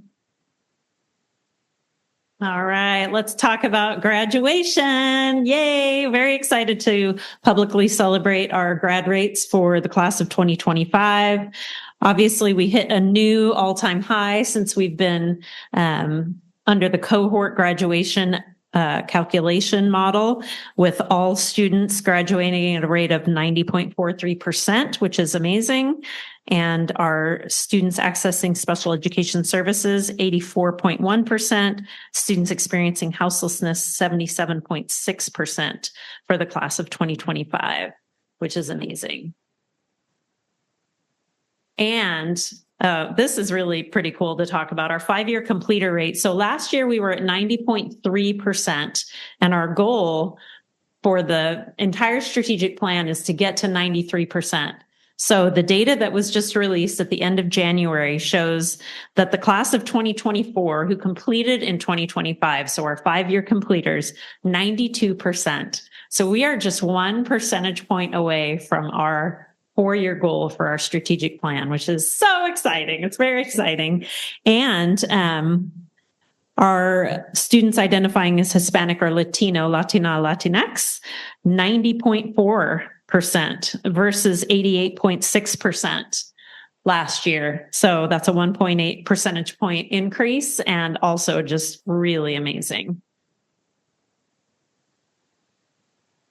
I just want to give a shout out to the work that goes on between Oak Street campus staff and our comprehensive high schools, and working in partnership to really ensure, as students may be disengaged with their comprehensive school, how does Oak Street come in, find students, help to get them reconnected, be in constant communication back with the home high school.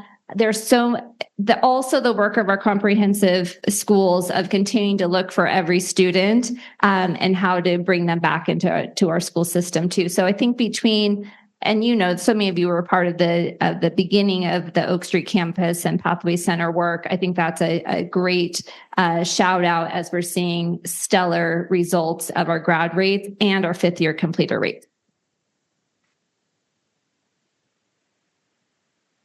Okay, a quote that I'm going to share is our quote in the center that is in Spanish, and I will be reading the English interpretation here. Pathways to Profession is a blessing at HSD. Thank you. So as there's also some work to be done as you read some of the additional quotes, there's 3 parents, a staff is the 4th quote, and then the 5th is a student. I think that really is what we continue to strive for, is how do we make sure that students are connected to at least a pathway as they continue through our system and as they graduate from Hillsboro School District as well. So great compliment from that parent.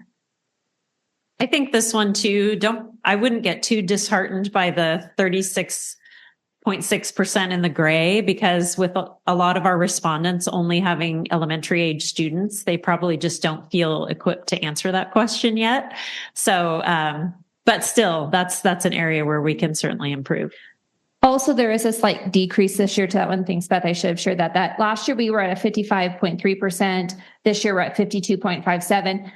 But notably, there is, to what Beth was just sharing, more neutral responses this year. So we will be looking to next year to compare where we stand.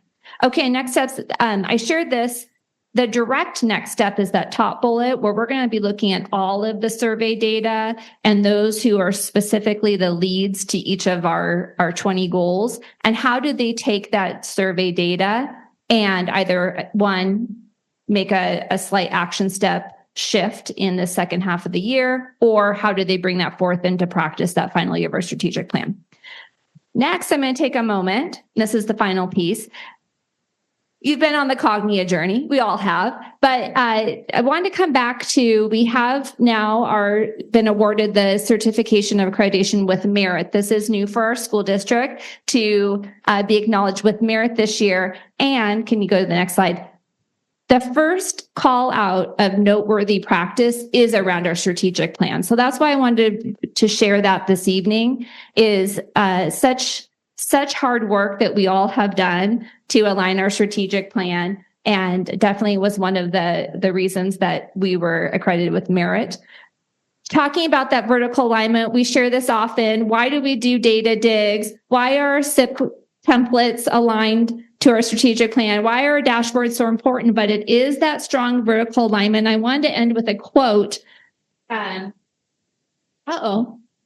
Okay, I wanted to end with a quote from our Cognia accreditors that they also had heard from one of our principals. So in that, the call out to align systems of the strategic plan and at that foundation, but also I really appreciate this passage right here. This alignment ensures that goals flow seamlessly from the district level to the teacher level. One principal described this alignment of goals from the district to teacher level as their golden thread. So when we speak about this work here in our school district, I think what's been really important is to have a team who came from kind of the outside of our school district to also see how clearly this work and going into the 3rd year each of our buildings, the groups that were interviewed could really describe what the strategic plan looked like and how that looked like in practice in their level. But that is a lot of the work of also the data dashboards that were built, even what we just brought to you in survey practice. How do we continue to take that qualitative and quantitative data from the district level down to the building level to move this work forward? So with that, thank you for our mid-year report. Beth and I will be taking our show on the road, maybe a podcast your way, I don't know. And we will take questions or comments at this time. Well done. I remember when we were there at Liberty High School in the library trying to figure this out. It's nice to see it. We are really doing quite phenomenal. The question is, what are we going to be doing in the next couple of years with no money? And I just keep thinking about it going, okay, what's going to be the impact of all this? And is Cognia going to feel as positive about it? Right? I don't know, it's just a thought. But let's stay in celebration mode because you're right. I think when Beth was so excited about, let's say like 1% more and we would get to the graduation. I mean, and we've talked about this in the presentation around graduation data. As we have to make reductions, that definitely is going to impact our goals. So I think we know that it's important to say out loud.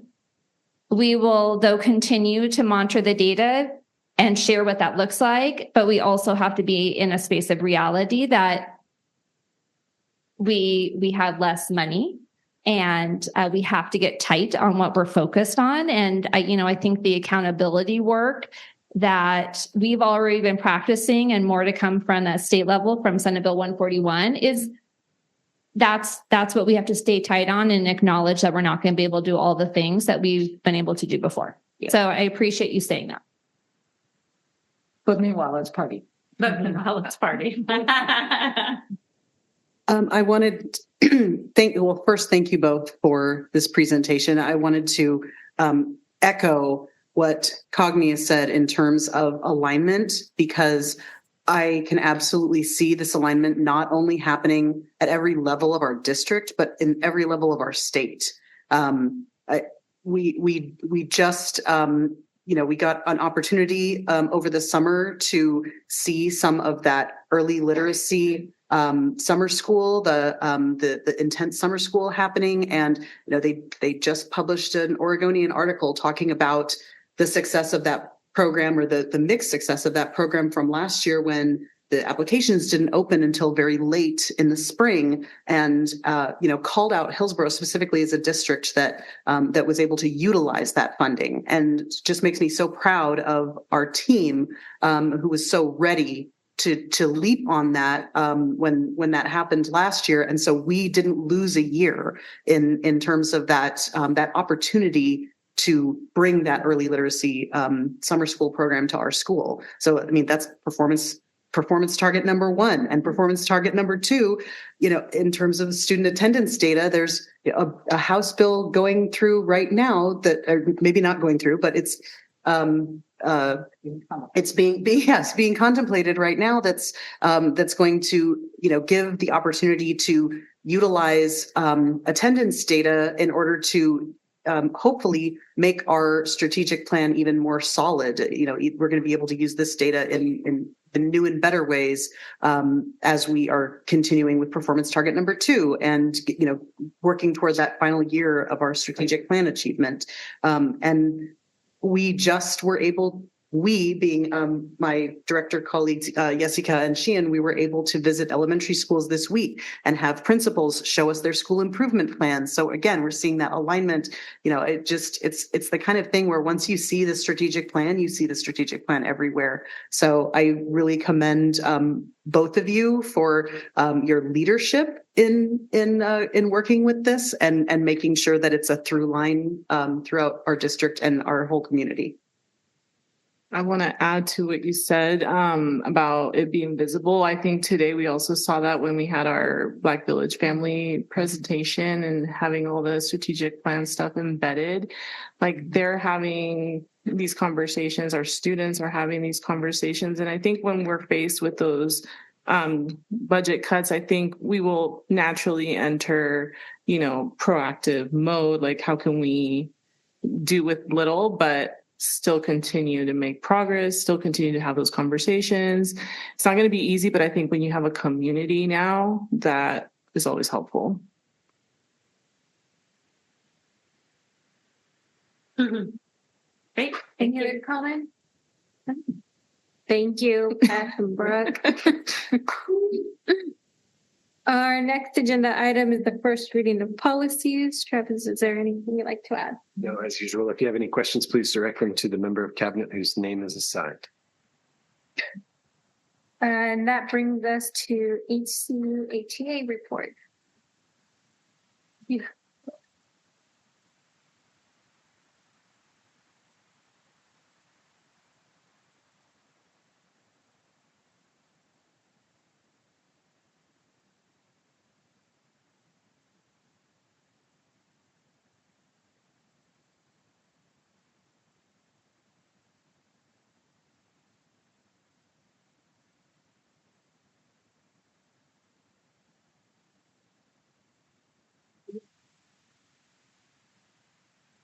Were we thinking the same thing? Yes. Good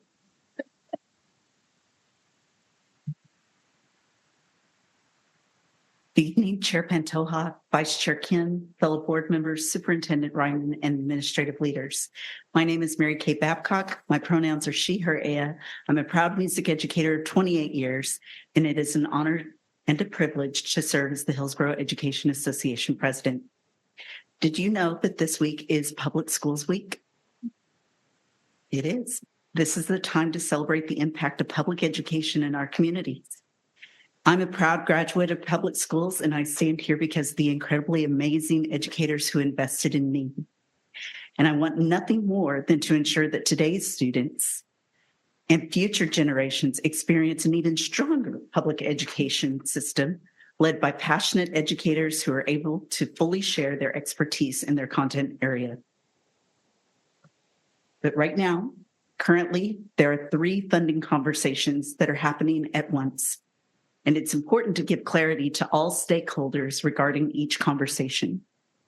At the state level, we are in a short legislative session. That was a fun tongue twister. We are in a short legislative session shaped by $1 billion deficit created by H.R. 1. Locally, we are asking our community to support a bond to maintain our facilities.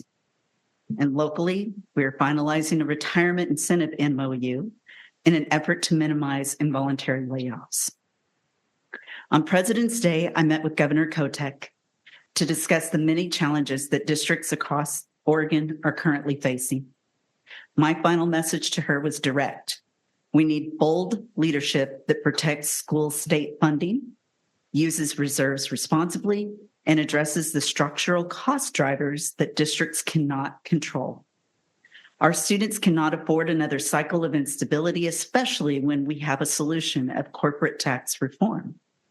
In Hillsboro, roughly 1/3 of district revenue cycles back to the state through mandated systems. HERS alone represents about 24% of payroll. Adding paid leave Oregon and other financial cost requirements, our district is managing rising expenses with limited flexibility. At the same time, we're asking our voters to invest in facilities as they are not provided, as this funding is not provided through state. Safe, functional buildings matter.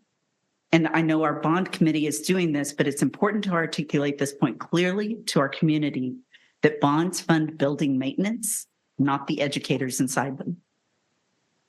For decades, the Oregon Education Association and the Hillsboro Education Association have advocated relentlessly for sustainable school funding in our state. We've rallied, we've lobbied, we've testified, we've met with legislators and recently the governor, and we are doing the work, but we cannot do it alone. We need this board as elected leaders to stand with us in advocacy for protecting and strengthening the state school fund, so we're not facing repeated cuts, especially during a mid-year. Addressing structural cost drivers like PERS. Fully funding special education to meet the actual service needs of our students. Additionally, the retirement incentive may help minimize risks, and that matters.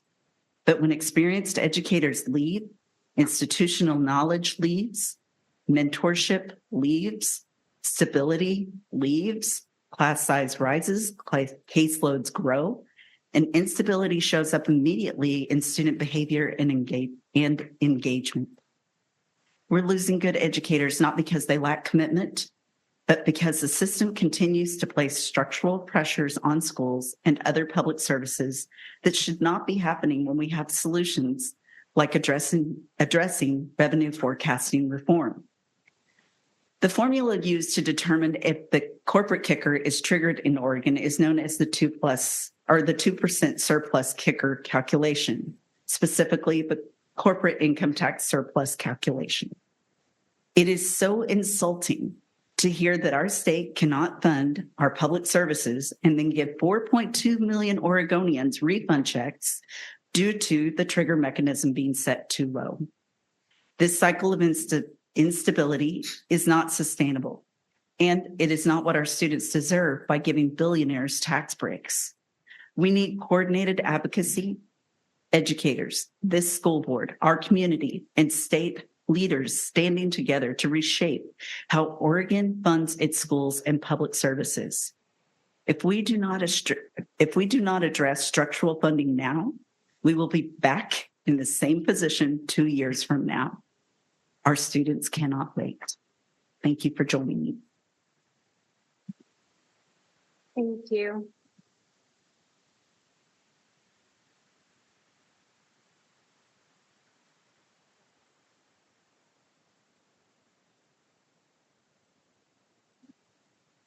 Any of that.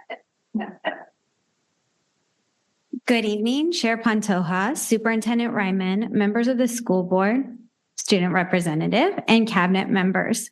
My name is Kira Hartzell. I am the membership officer for Hillsboro Classified United, and I'm honored to be here tonight representing our classified staff.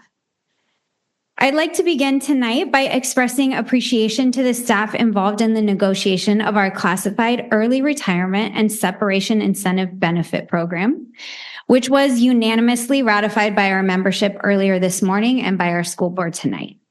A special thanks to David Eggleston, who's here tonight, to Edward Buck, who's a carpenter with our facilities department, and Margaret McReynolds, who's an SEA at Evergreen, for their thoughtful contributions to this process. This particular negotiation was made exponentially easier by the direct communication and quick action from our administrative team. So I want to also express gratitude for our HR partners, and especially for Scott Harrison and Jeff Jones for their collaboration and candor.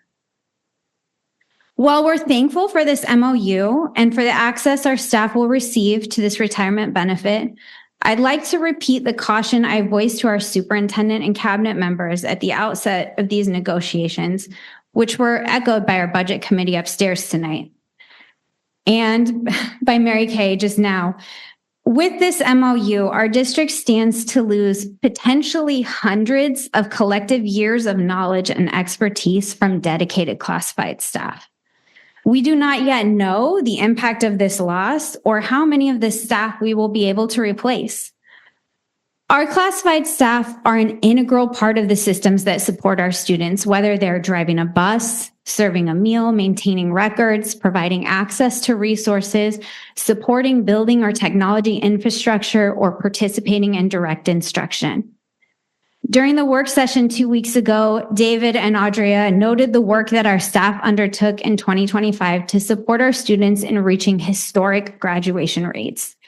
They correctly identified this as collaborative work that absolutely begins in the classroom, but requires the support of graduation coaches, wellness instructors, family outreach liaisons, education and special education assistants, as well as counselors, student success coaches, and a team of administrators and other support staff going clear back to elementary and pre-K years, all of whose driving mission is to know, value, and empower every student to achieve their dreams. As we sit with the celebration of our students' accomplishments for the 2025 school year, we must acknowledge that many of the staff who contributed to those accomplishments are no longer here to celebrate them with us or to continue to drive that work forward. And as we look ahead to the next year, we know that HSD will once again be asking staff to provide the same high-quality student experience with even less resources. As Mark Watson put it so perfectly during the work session a couple of weeks ago, I worry if we keep asking our staff to do more with less, we will reach a breaking point. In fact, I kind of feel like we already have. Love it when you speak so directly, Mark. So, where do we go from here? In my last speech before the board in October, I spoke about solidarity and collective action as the only viable path forward, and I still believe that to be true. To that end, I'd like to share a text message I received last week from our political action officer, Alicia Infante, as we were planning communication channels to advocate for Senate Bill 1507. Alicia wrote, "Tonight, I noticed that not one single classified employee, licensed teacher, administrator to any district, or parent in the entire state testified on behalf of education. And it makes me wonder if folks even care. Where are our school board directors, our local leaders? This will affect school meals for all, pre-K, EBT, after-school programs, childcare funding, and yet still nothing. No one. This is why we are dealing with what we are." I share this message not to shame us, but to remind us collectively to move our passion into effective action. We have all heard the narrative, we heard it here tonight, that public education needs to do more with less. Yet HCU refuses to accept that narrative and continues to dream about a world where public education receives full and robust funding. We have been deeply invested in advocacy on behalf of our staff and students. In early February, we joined hundreds, including our HEA colleagues, in a consortium of union partners in front of our state's capital in Salem. Together, we joined our voices and marched in the Fight for Our Future rally, advocating for a disconnect from the federal tax code. Just last week, we mobilized many of our classified colleagues and community members to provide written testimony in support of Senate Bill 1507. Alicia sparked this mobilization by providing powerful spoken testimony, which can be viewed on our social media account. If you haven't seen it, I recommend you check it out. When faced with challenges, classified staff work hard to find creative and empowering ways to do more with less. But HCU refuses to be solely defined by that narrative. Yes, we will continue to work, but more than that, we will also continue to passionately and tirelessly advocate on behalf of students and staff. We invite and expect our school board to join with us as we do that and transform every ounce of our collective passion into powerful, effective action. Powerful, effective action leads to empowered staff members, and we hope to a fully staffed future and many more years of historic grad rates in HSD. Thank you for your time tonight. Thank you. This brings us to discussion time, and we will start off tonight's discussion with an update of the NSBA Advocacy Institute from Director Nancy Thomas.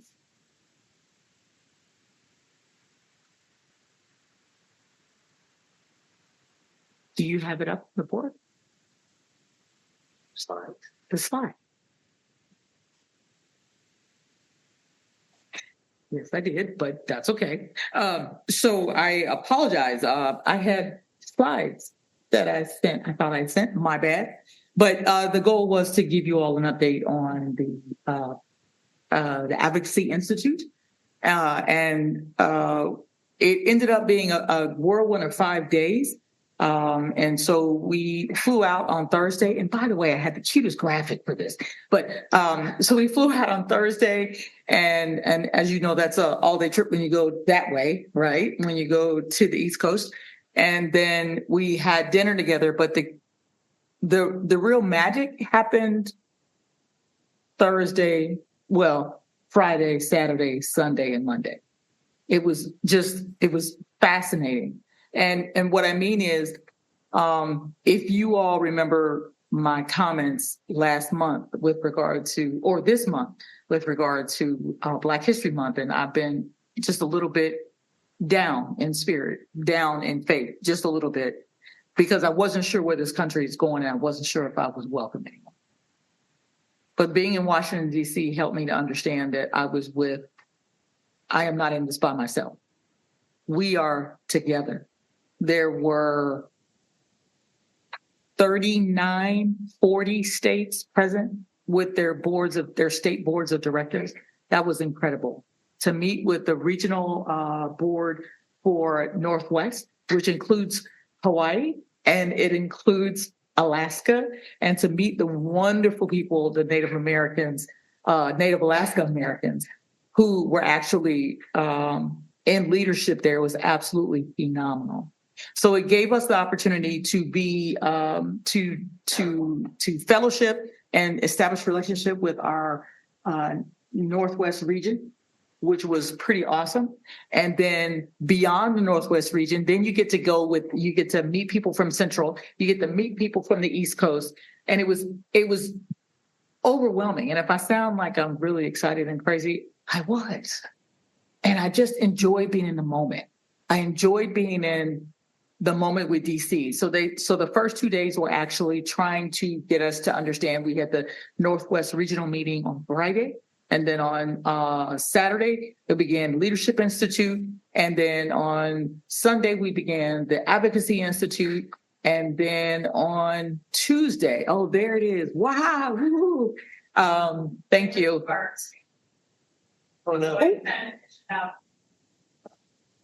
Sorry. Okay. So, and that was the date. And I also thank you for bringing this up. I also wanted to make sure that I want to make sure my newer colleagues are not where I was.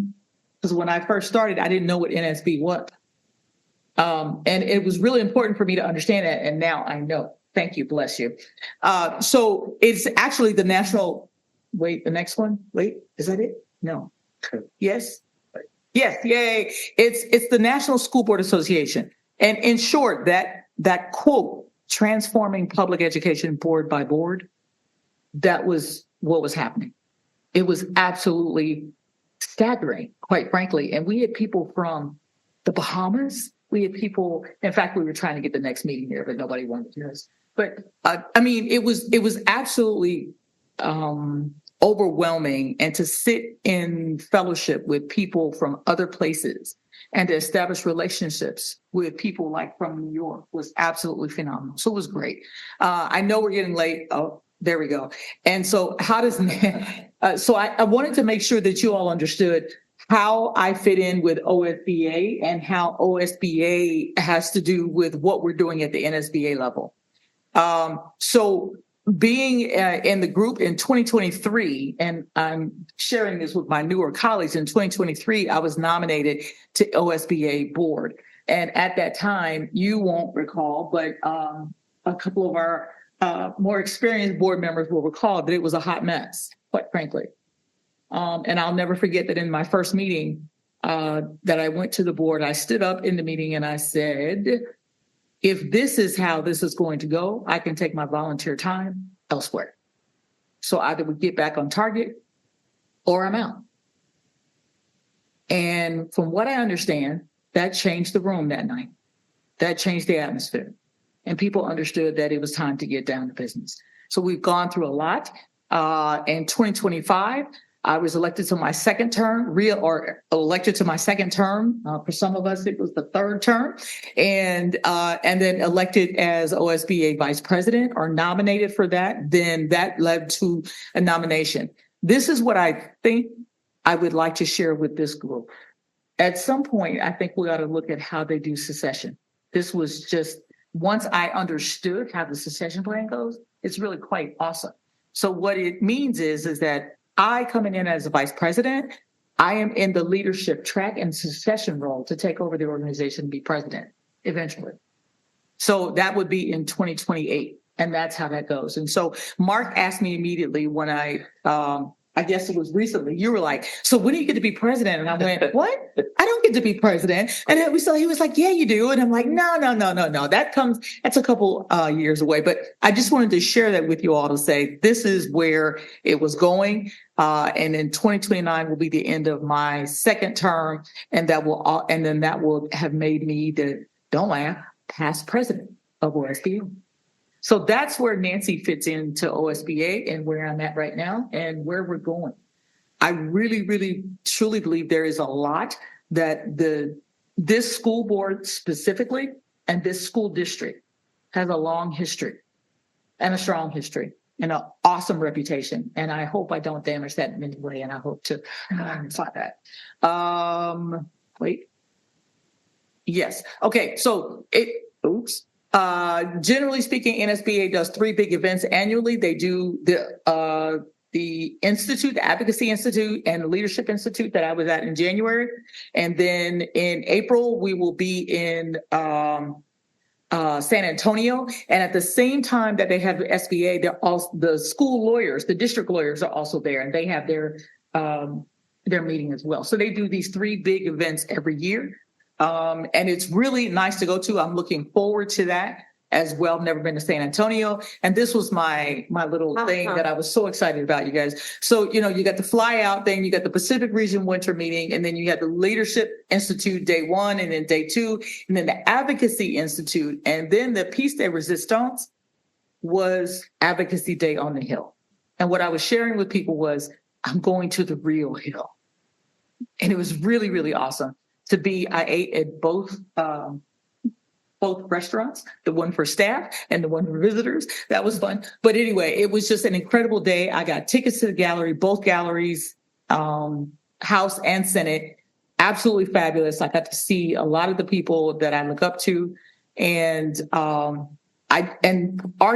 the best part of the week was when we were meeting with Congresswoman Bonamici. And in her office is a woman who graduated from Century High School, class of 2021. And there she was, Zoe. And when I said I was from Hillsboro, she went, oh my God, I was from Hillsboro too. And so there we were. And so I sent, did you get the picture, Beth? I don't know if you got the picture. Oh, that's okay. Well, I apologize, but I was super, super excited. She gave me a big hug. We took a picture together. But what that meant, it's hard to describe. But to see that young lady growing up into the woman that she has become, and then to be there doing the work as an aide in that office, as an intern in that office, was absolutely just mind-boggling. I was excited. I didn't know what to do. I didn't want to come back home, but I do want to tell you thank you for your time. I took 5 days of vacation to go make the trip, and it was all worth it. No regrets. And I'm looking forward to another one. And we talked about succession planning earlier. And I'm just sad that all the people that were there weren't here right now. But the point is that Zoe was a prime example of that. Absolute prime example of that. And so it just made me feel good to know that we had graduated a student and she did it. She absolutely did it. So I was very excited. And then it ended. I think I got home on Wednesday. I apologize. I thought I got home on Thursday, but it's very interesting. And oh, by the way, Utah and Nevada are also in our region. So I put that up there. So that if you did not know what our region was, that took me some learning because I didn't expect Nevada or Utah to be in it. And we are. So there we go. So that's my 2 cents worth. That's what we did. And you'll get another report from me when we get back from San Antonio. And I will continue to work. And Travis, I'm promising you that we're going to work on a way for me to update the board as we get these weekly updates, as soon as Nancy can access them and know that they're not in spam for me, Beth, seriously. So we're going to get better at that, but I just wanted to share that. Thank you. Thank you. Thank you. I'm sorry. I didn't realize it was going to be at the end, and I'm just like, it's 9:20. Thank you. Yeah. So thank you.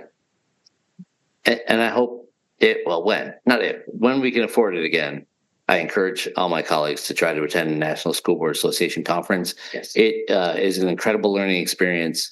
You meet people from all over the country, learn how they do things differently, what's working there, bring home ideas. We all come back with just amazing ideas.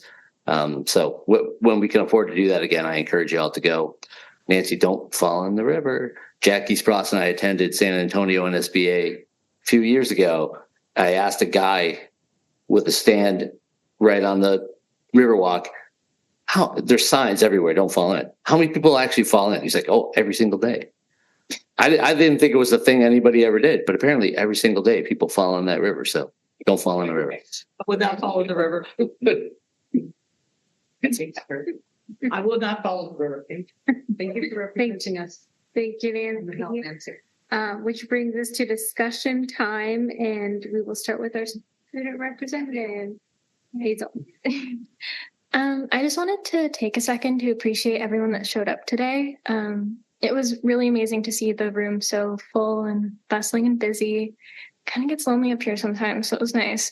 I think it's really important that our community gets their voices heard. So I want to, even though they're not here, I want to thank everybody that came, speakers and moral support alike.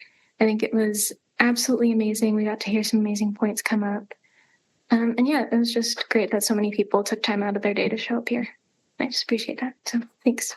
Thank you, Hazel. Superintendent Myron. Thank you. Want to appreciate the Black Village Family Advisory Committee for their presentation tonight. It was moving for me to see 3 of our BSU leaders show up and share with the board and have that dialogue. Also want to congratulate the group on the Black History Month event that happened this month. It was the best one ever, best attended that I've seen. I want to share with the board that I went and spoke at the Westside Economic Alliance board last Tuesday to raise their awareness about schools. They invited me after some conversations that we've had about public education and some curiosity among their membership. And I shared about our grad rates and test scores and funding and PERS and the importance of bilingual education in our school district and career and technical education. And I just feel proud about the relationships that we've built through our career pathways efforts and engaging our industry leaders and elected officials in those conversations. Just want to report out that that was a conversation that is continuing. I want to thank directors for your direct advocacy and testimony in Salem regarding a flurry of bills that are both good or bad for public education, and the ability of you all to track that stuff and to make your voices heard. I really appreciate your active participation. Thanks to Jeff and Scott for their presentation on the budget tonight, and Kana.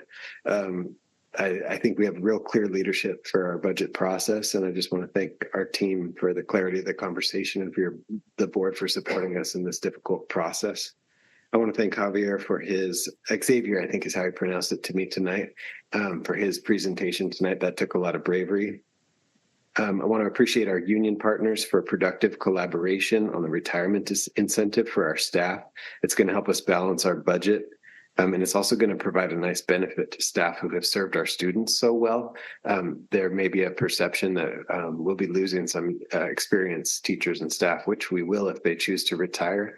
But the spirit of that incentive is to give a nice offer to folks who might be ready to retire, but concerned about the cost of benefits until Medicare kicks in. And that's something that we've gotten direct feedback on as a desire for them.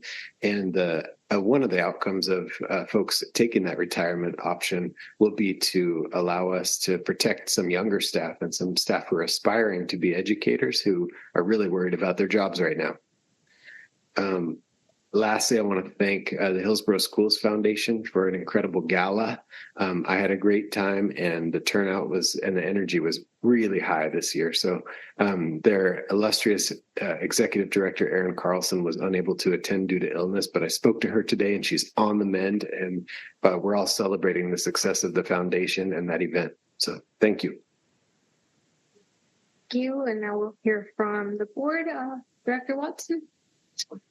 Hey there. A few things tonight. I'll tie this back to local, but the first one is wide ranging. I just want to say, I hope you all enjoyed it. I hope you enjoyed watching all of the Olympic events over the course of the last few weeks. I love seeing so many people, not everyone, but many, many people being able to put aside politics or how you feel about anything and just support the athletes representing our country. It was amazing to see that. Few things bring people together like sports, and I'm happy to have spent 15 years of my professional career working in professional sports. So, and as someone who was a fan of girls and women's sports long before it became a political football, I just want to note that the USA came in second place in the medal count, and 61% of those medals were won by women. So, without Title IX, I think that's the thing we should be doing. Institutional support for these opportunities it's important for those to continue. And if you're ever like feeling down, as we all can sometimes, just watch Alyssa Liu's free skate program. It's pure joy and it will lift your heart. So that's one. Travis said State of the City, or you mentioned HSF, but I did have an opportunity to attend with Travis and some district folks and my colleagues. I'll give them the opportunity to talk about as well. Attended State of the City for Hillsboro. If you were there, you got a scarf with Hillsboro's 150 years old this year with a logo and a flag. Very cool. Proud to be part of that city, and really showed off the partnership, highlighted many times over the course of the presentation, the partnership our district has with the city of Hillsboro.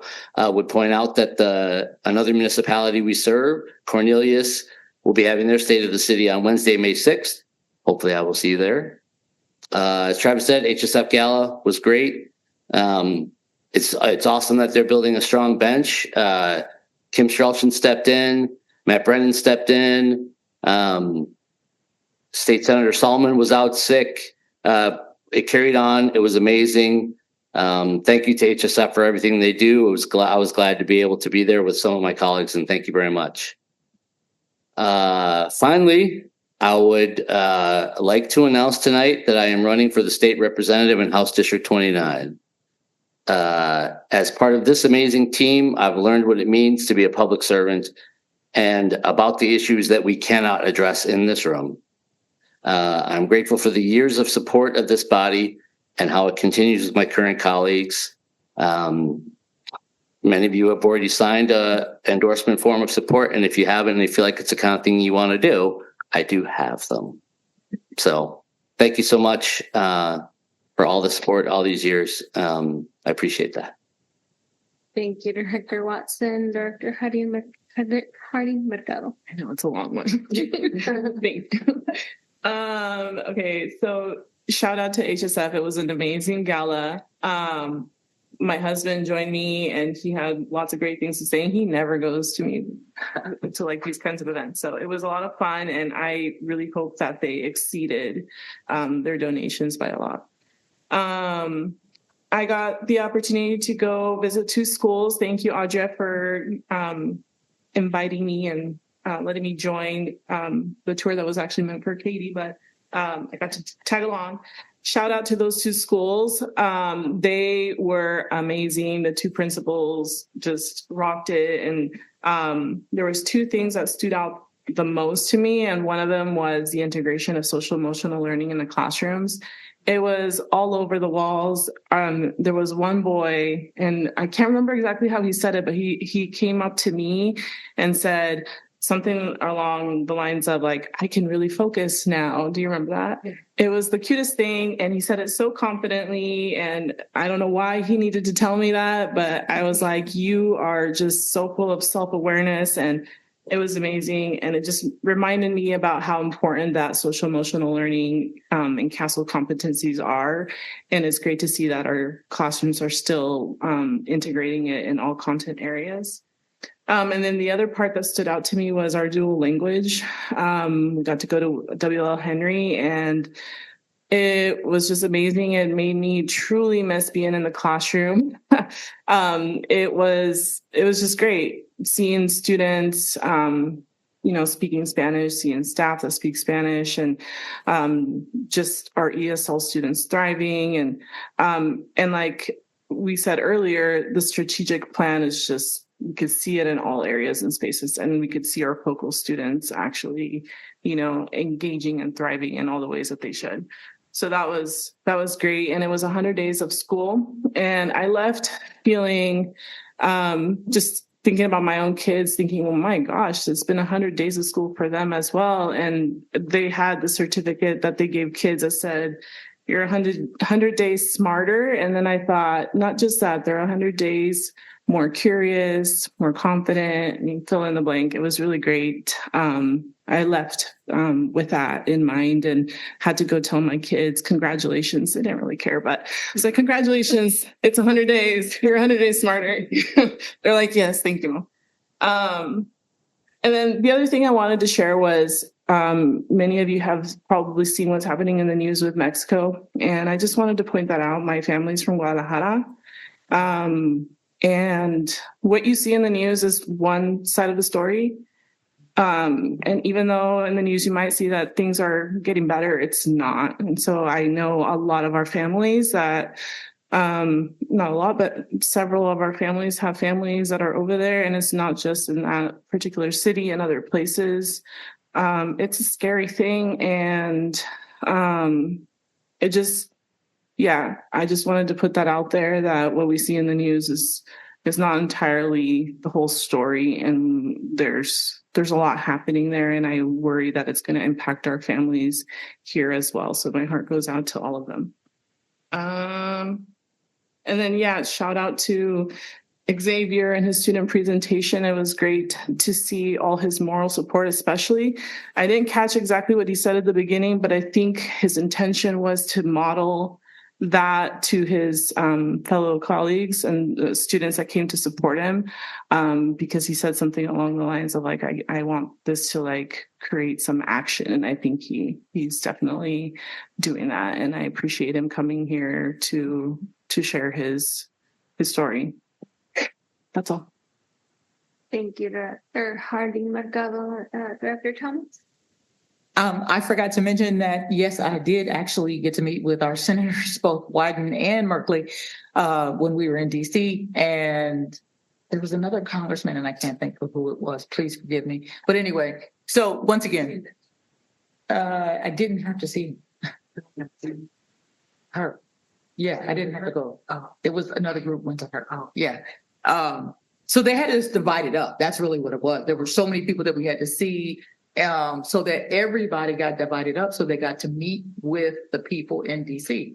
It sounds like it doesn't make a big deal, but when you go that far and you're advocating, and we have words, we had points, talking points, and the talking points I even got to share with our student members because they're heading to DC. So I was able to share that as well, and so it just made it really, really special. I just want to quickly say thank you, call out, shout out, call it what you want to. But today, when the Black Village was presenting and talking, all I could do was flash back to that time. And I would never be here had I not joined the Black Village and had the idea, or somebody else had the idea to say, Nancy, you'd be great for a board. And I was like, no. And they were like, yeah.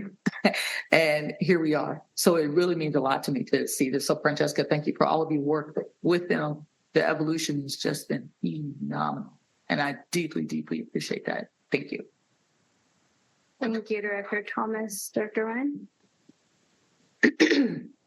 I want to echo what my fellow board colleagues have said about the wonderful presentation from our Black Village Family Advisory Committee.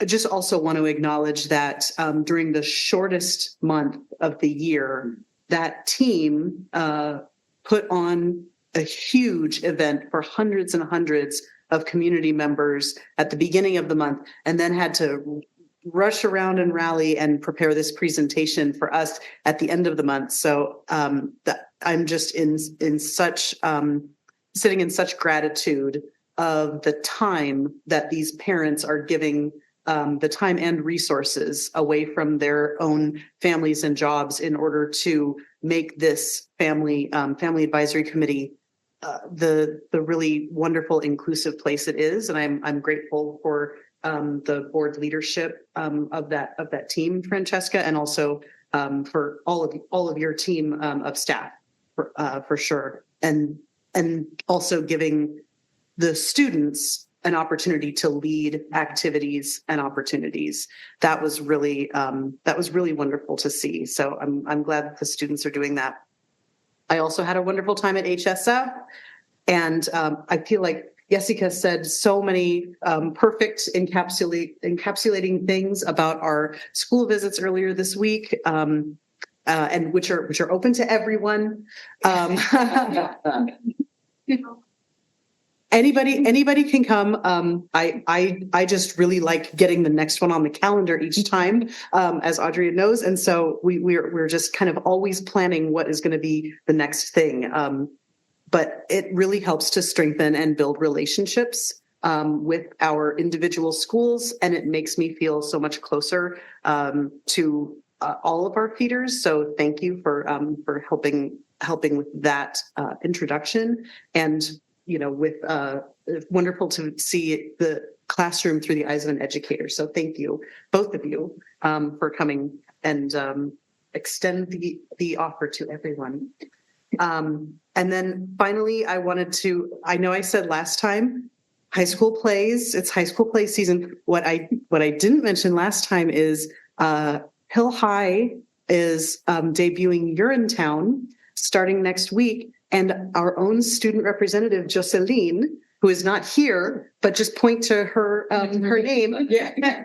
Jocelyn is in the play. So yes, I'm very excited to go see it. Very excited to see the Liberty play as well. But I wanted to give Jocelyn a shout out because she's probably doing play practice or homework right now because she's doing a million things. So thank you, everyone. Thank you, Director Ryan. Director Kim?